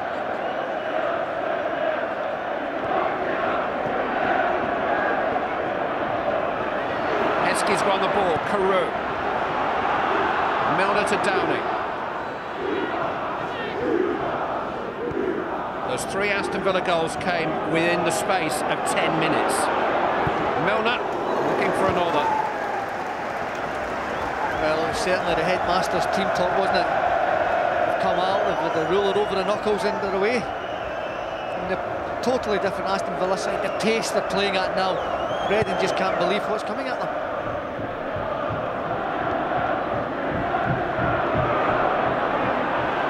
Heskey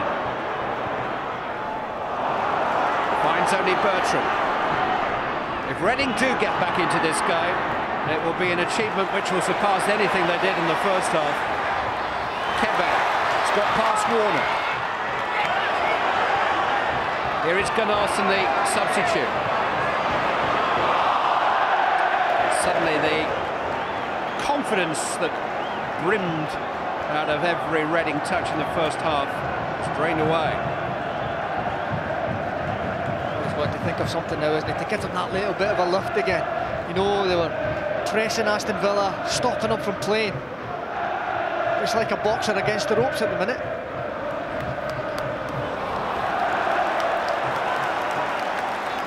Yeah, one bad round. 3 punches, 3 knockdown punches. And they're groggy, Reading.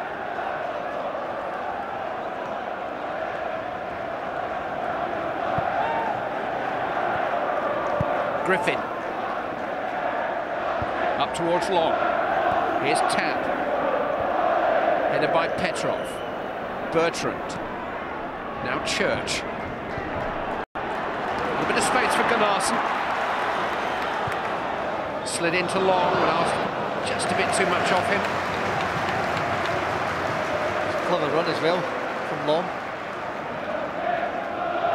He'll make the runs for them all day in there. I just wonder if he might change the shape a little bit more. I mean, bringing Church off the left-hand side, putting him up, 2 strikers with Sigurdsson just playing off the 2 strikers and change a little bit to try and get back in. But you'll have played in games like this, Kevin, when everything's going so well, and then suddenly in the space of 5 minutes the game turns and all the energy goes out of your legs. You can't stop it. You can't. You just got to find something, and it's just one of those things. The way that Reading will find it is by a lead by example, a Mills making a tackle or a Shane Long making a run, and that's where other players pick up on it, and it'll come back again for Reading. Their supporters are very quiet at the moment too. They're Aston Villa voices you can hear. Here's Heskey. He's got support from Ashley Young. And Downing and Milner are on the way into the penalty area. Young stepping away from Mills. Goes for a blast himself, charged down by Griffin. Sigurdsson's header only to Petrov. Now Warnock. Griffin intercepts.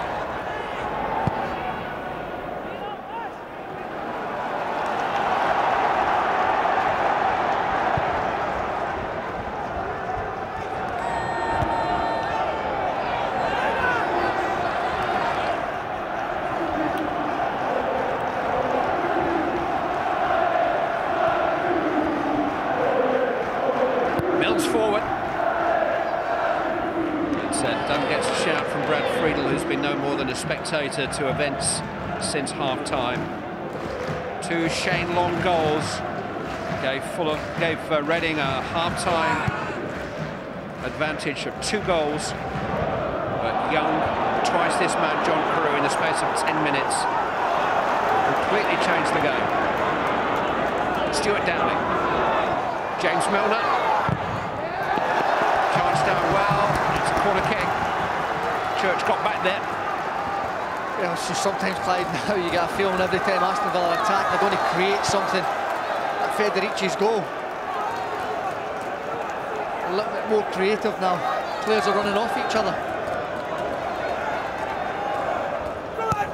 Downing takes over all the heads. Gunnarsson survives the handball shouts, which were from Villa fans rather than players.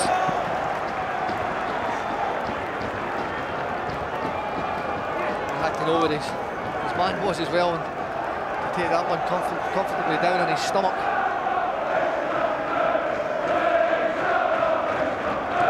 Tap. Gunnarsson. And behind you, and it's Young. Warnock's on the way again. Stephen Warnock.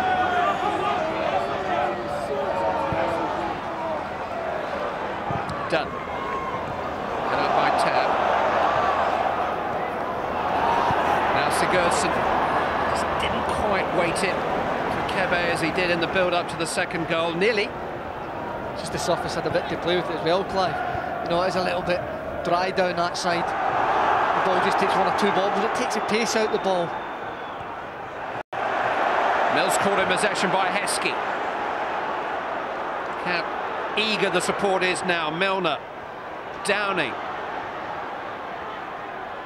Little back heel for Quayer, didn't quite come off. Church seeing out his defensive duties. It's Collins first to the ball though. Suddenly Villa are first to the ball all the time. It's Carew just tying his bootlaces. Oh, it's given away by Dunn.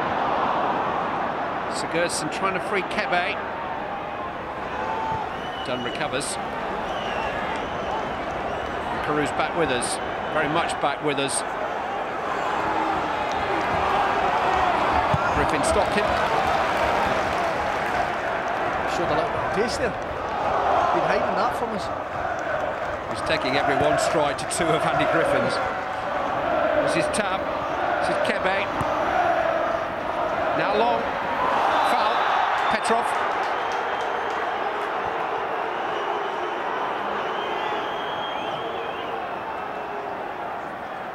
I just certainly felt that as well, because you're coming across the back of you and you clip someone's heel. Shane Long's left foot catches his right ankle as well. It's a double whammy. Now, is there another twist in this outstanding cup side? Still 25 minutes remaining. Griffin with the cross. Mills underneath it. Headed away by Collins. Forced in there by Bertrand. He'll have to chase it himself.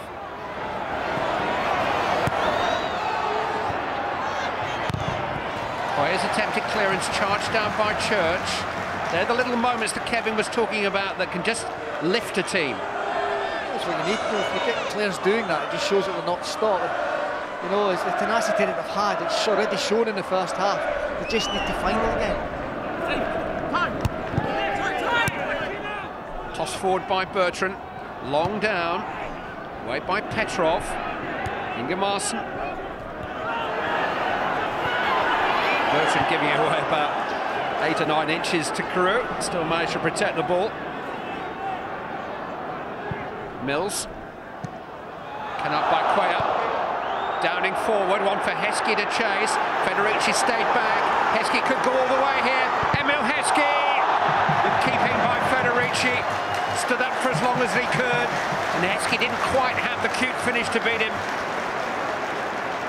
Well, it was his first chance. And it was a long run as well, Clive. I mean, you're running from that far, your legs tire that little bit, and at the end, I thought Federici stood up quite well.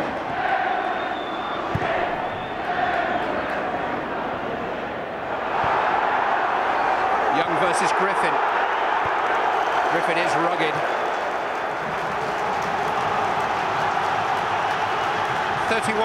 31 games this season, 5 goals for Aston Villa. Emil Heskey, discuss. Good save. That's a good save, but I mean, he's lifted. He's done everything. He's lifted it, and I think sometimes you've got to put it down to the goalkeeper, spreading his body, making himself big when he's going down low.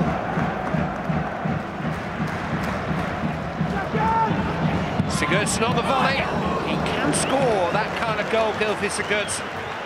Scored in each round so far. Reading need another from him. He's certainly not scared to shoot from distance, is he? Good control from Carew. Here's Young.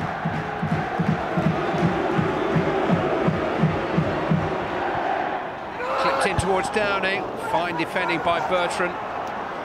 But last-ditch, desperate defending. A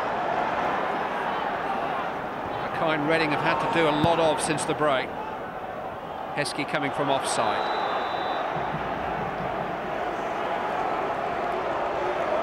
Well, I expect him to put chances away in the one-on-ones. We hope to get to the World Cup as well, won't we, there with Heskey? I think the only way he'll get there, I know Capello likes him, but he's got to score goals as well. He's got to add that little bit extra, hasn't he?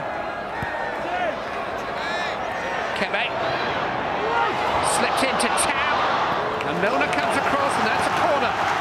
Now, is this a little base camp from which Reading can go up?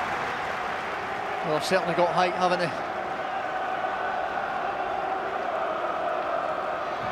Send up in the box now, the two big defenders, Marson and Mills.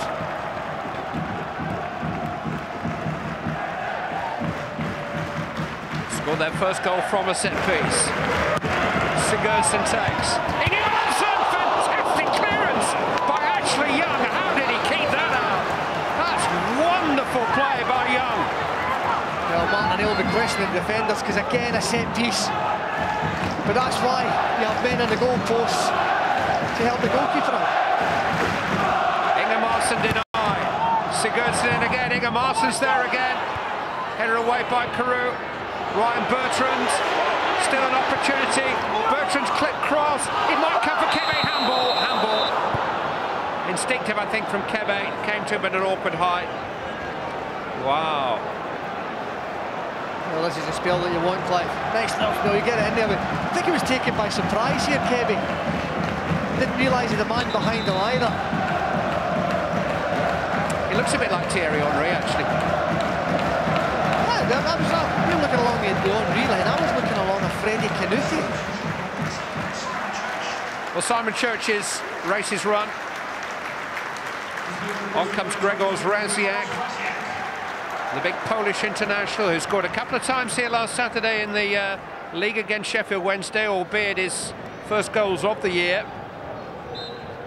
But it's a more direct threat now and a more the look of 4-4-2 for Reading. Well, he played it last week against Sheffield Wednesday, then he went to a 4-4-2. He likes the 4-5-1 system. Changed it last week, they got a great result against Sheffield Wednesday. Goals originated back to his nice 4-5-1, but now we see two strikers up. It's a different challenge for the central defenders at Aston Villa. Raziak alongside Long. Sigurdsson will play from the left now. Long's little flick, and here's Raziak! Who says Reading are out of this? Not Grzegorz Raziak. It's a good first effort, isn't it? Well, one of these you like, your first touch, if that flies in the back of the net, it'd been absolutely fantastic for them. But whatever happens here, Reading have been involved in some wonderful cup ties this season. They really have been the story of the cup so far. Foul by Warnock, and in the last few minutes just signs that they may somehow be able to force their way back into this game. They'll always have that spell on the home side. Aston Villa will take the foot off the gas a little bit. Griffin with the free kick. Up goes Mills. Raziak blocked by Heskey back there. Sigurdsson.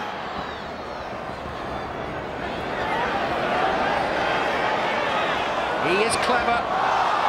Cuellar shuts the door in his face, but it's a corner to Reading. Well, it's all hands to the pump just now for Aston Villa.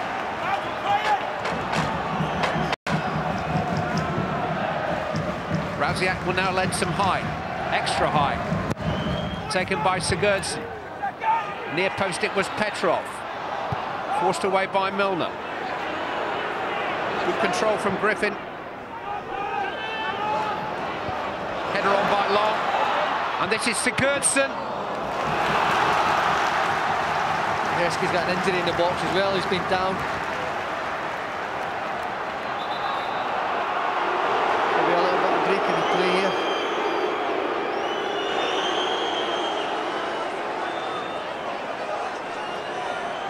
Reading want to keep the impetus if they can.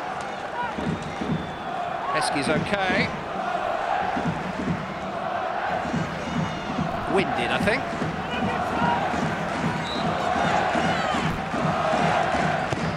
Sigurdsson takes it towards Mills. Really good defending by Koué, but it's not over. Still a chance for Kebe. Might still come for Tam, and as it was, he fouled Milner and gets a yellow card. His attempts to get the ball, it was just eagerness really from Tam. There's a chance in the midst of all that for Jimmy Kebe.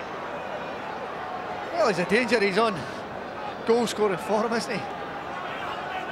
It's just there. I mean, the Aston Villa players, I mean, it shows how desperately they want it, because 4 bodies in front of it, all throwing their body in front of it.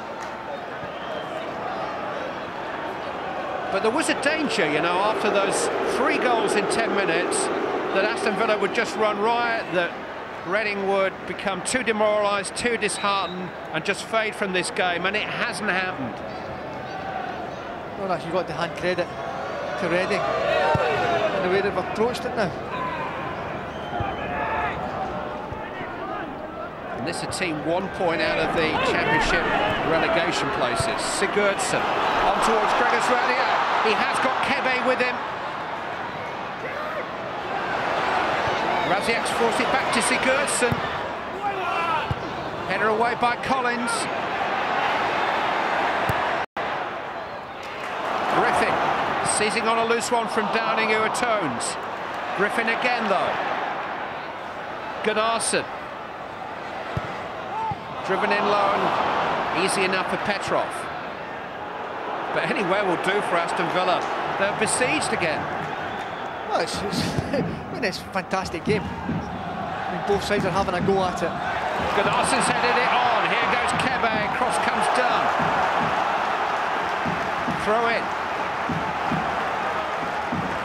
Just won't let Aston Villa be.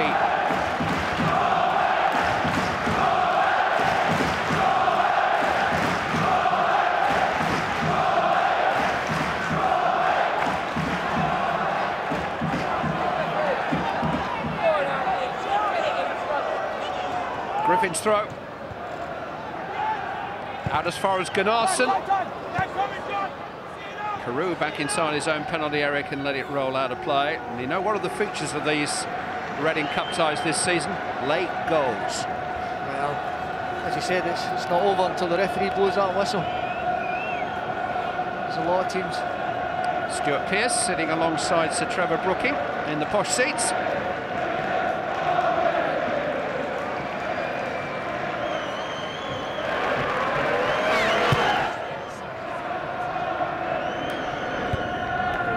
Header forward by Ingemarson. Here goes Long. Reading throw.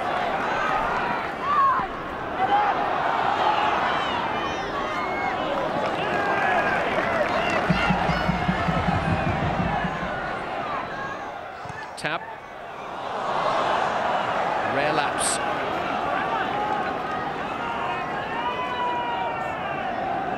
Used to eat at the same curry house as Martin O'Neill. He was telling me before the game. They lived close by when O'Neill was in charge of Wycombe.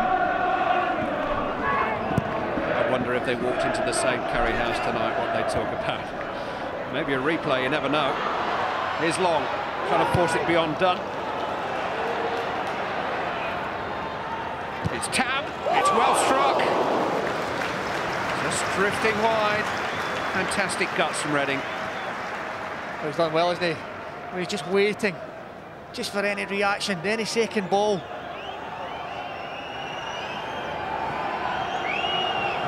He's had a steady little game, Jay Tart.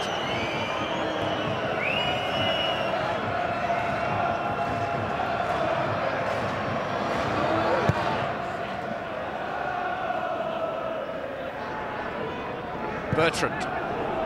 It's got to go forward early now. This might just run for Jimmy Kebe. Gave Warnock a chance to clear, which he took. Griffin. Warnock again.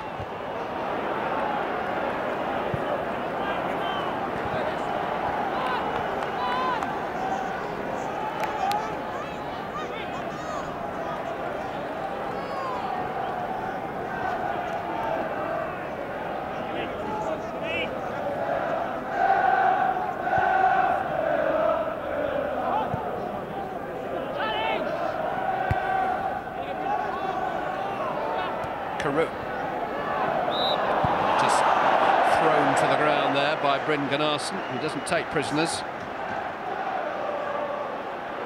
In the second half, I've been very impressed with John Carew, especially his touch with the ball coming down from the air.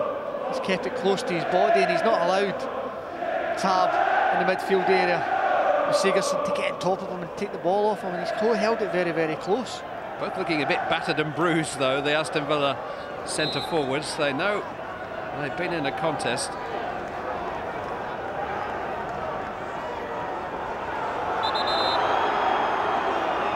Warwick being encouraged to get on with it. Ashley Young with some space, went for goal himself. Well, he's got a goal, he's hungry for another one. Still to come on ITV1 this afternoon, live coverage of Chelsea versus Stoke City from Stamford Bridge following this match, and following that, the draw for the semi-finals of the FA Cup sponsored by E.ON. And then next week, Wednesday night, Champions League night, Manchester United versus Milan for your delectation, 7:30 ITV1. Enjoy. Gunnarsson. Raziak has found Sigurdsson. Gylfi Sigurdsson goes for glory, away by Cuellar. Heskey. Forward towards Ashley Young. Mills can see it back to Federici.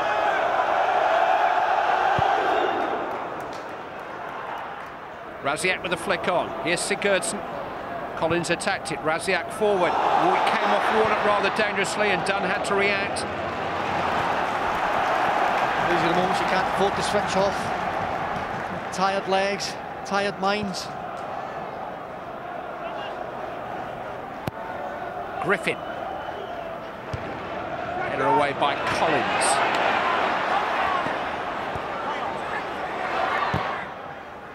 Downing downfield. Young. Milner. Free kick's been given. Just desperation to get the ball back now as much as anything. Reading, they know they're running out of time. Young was caught.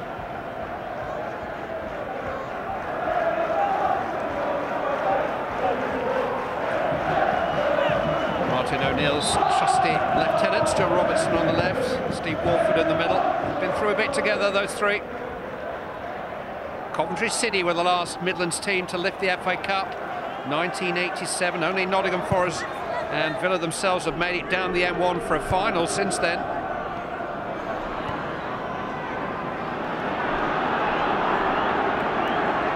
Ashley Young.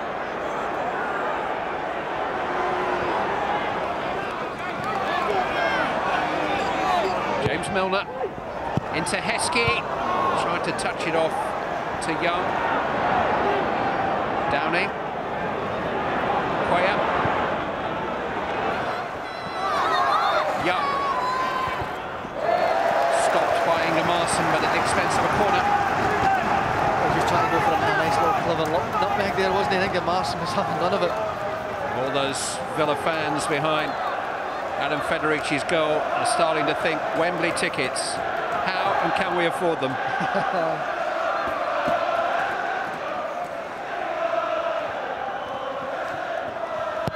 Downing with the corner.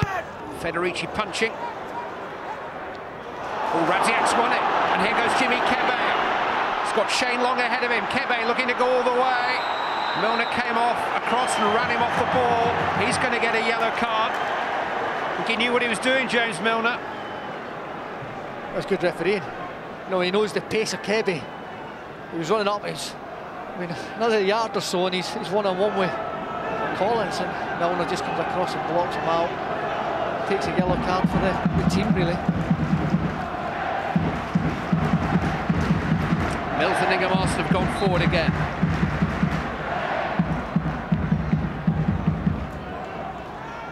Gylfi Sigurdsson's free kick in towards Raziak. Friedel juggled it a bit and Dunn cleared it. Very nearly again for Reading.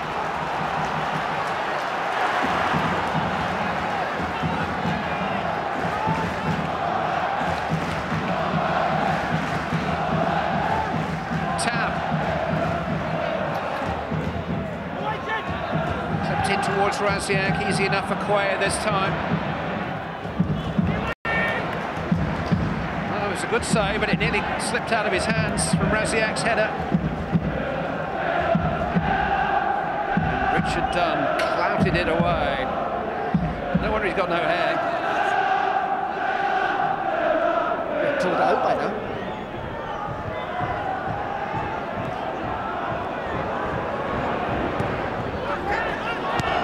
Forward by Petrov. I'm tempted to say he had a full head of hair when he took the job 2 months ago, but it's not the case. Long with the header on. Collins, he's lost it. It's Shane Long. Cross comes Richard Dunn again. Another Reading corner. Well, that's fortunate for James Collins. His defensive partner is actually covering him there, because that could have been disastrous for him.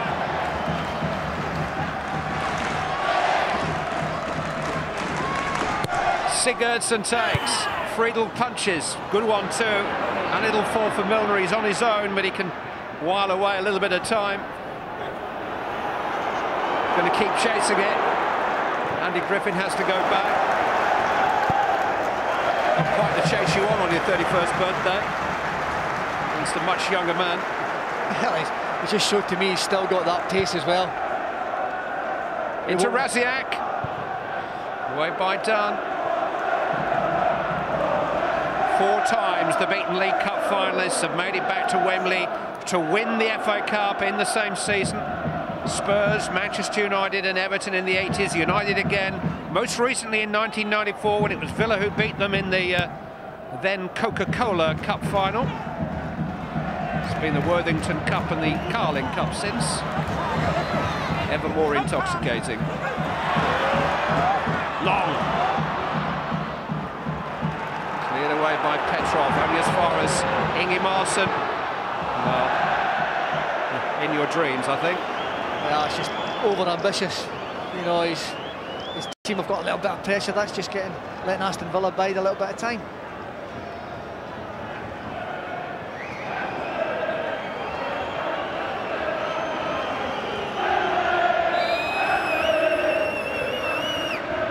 Well, we had 2 cup ties yesterday on ITV. One that simmered and eventually came to the boil. One that only ever really simmered.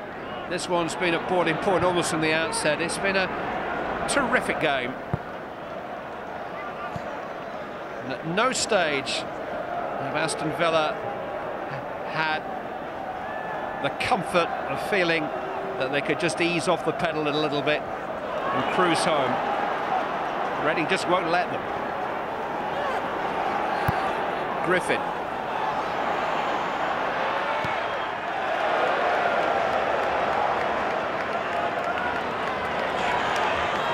Dunn's been defiant.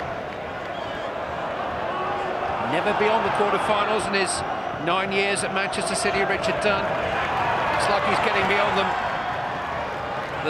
this afternoon. Kebe.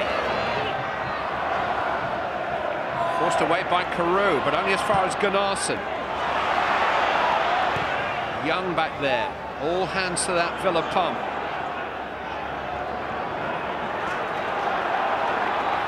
Tab, charged down by Heskey.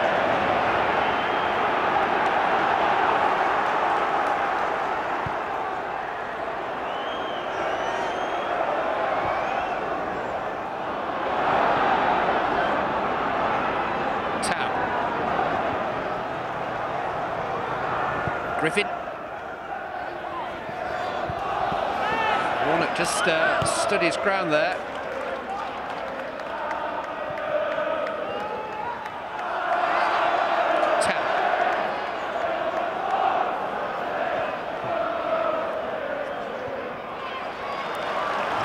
Gunnarsson. This is Raziak, but the slip pass almost came for Long. The Eon man of the match as chosen by Gareth Southgate and Andy Townsend, John Carew, the scorer of 2 goals in that 5-minute spell at the start of the second half when Aston Villa turned this match around. 2-0 they trailed at half-time. Heskey looking for a forward to put it beyond doubt. Ingemarson denied him, poked it away.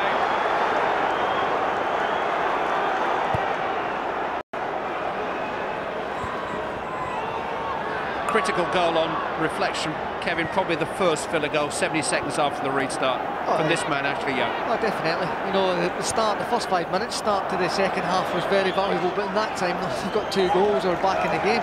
But the first goal was certainly a turning point because that gives you the boost and the confidence, and Reading were really on the back foot then.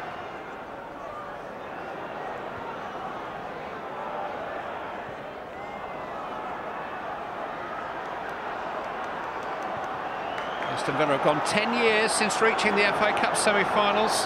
2000 semi against Bolton, that was staged at Wembley, went to penalties. Gareth Southgate didn't take one. David James did save a couple, and Southgate captained Villa in a final which was won by a scruffy Roberto Di Matteo goal for Chelsea, the last final at the old Wembley. Important tackle. Milner, well, there are going to be 4 added minutes here.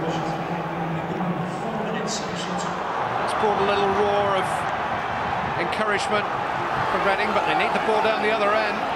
This is Milner.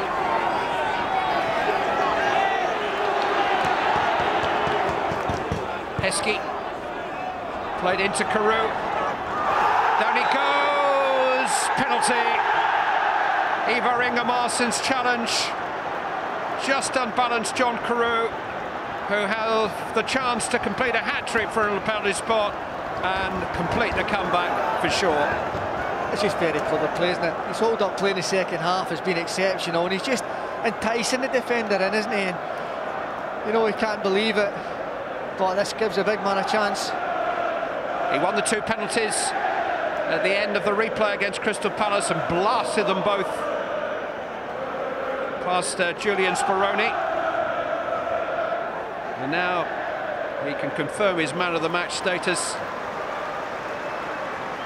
and put the Aston Villa fans behind Federici's goal out of the misery. But first, an old Reading favourite's going to get a little run out here. Steve Sidwell, part of their excellent promotion team, taking over from Stuart Downing.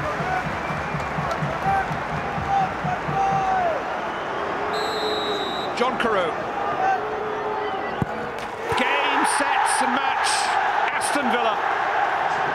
3 for Carew. 4 in the second half for Aston Villa.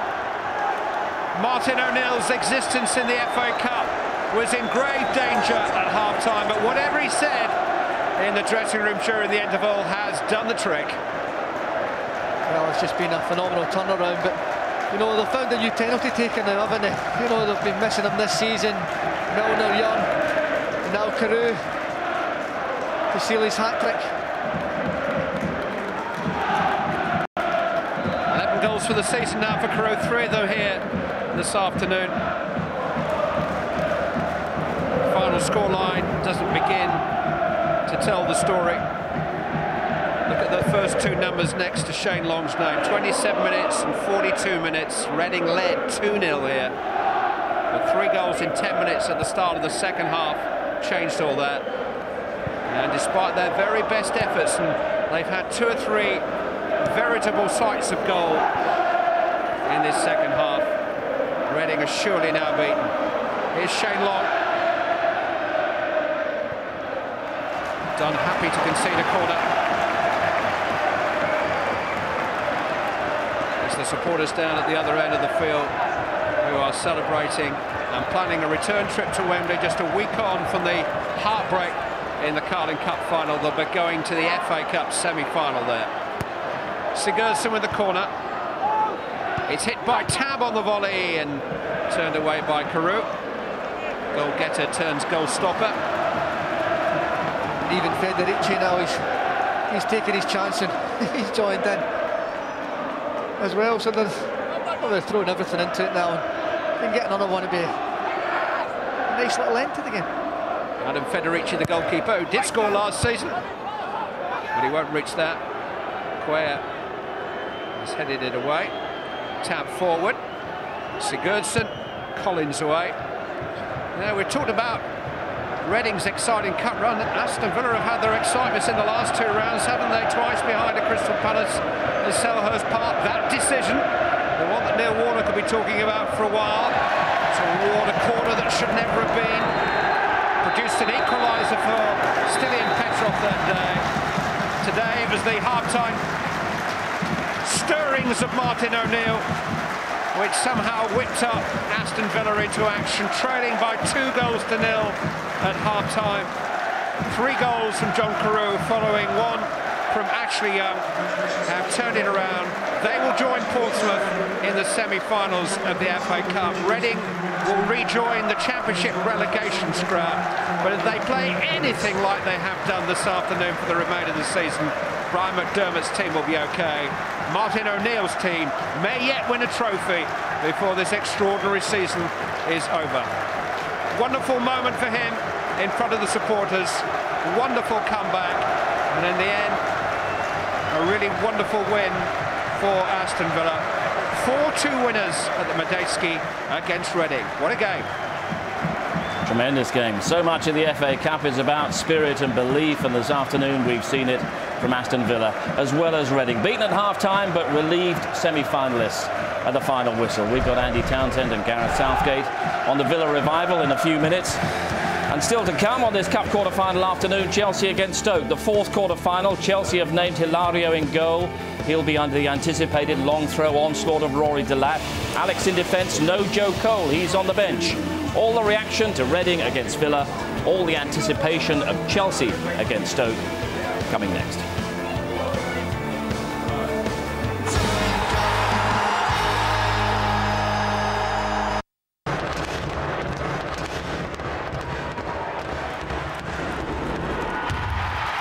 Sponsored by Bet365.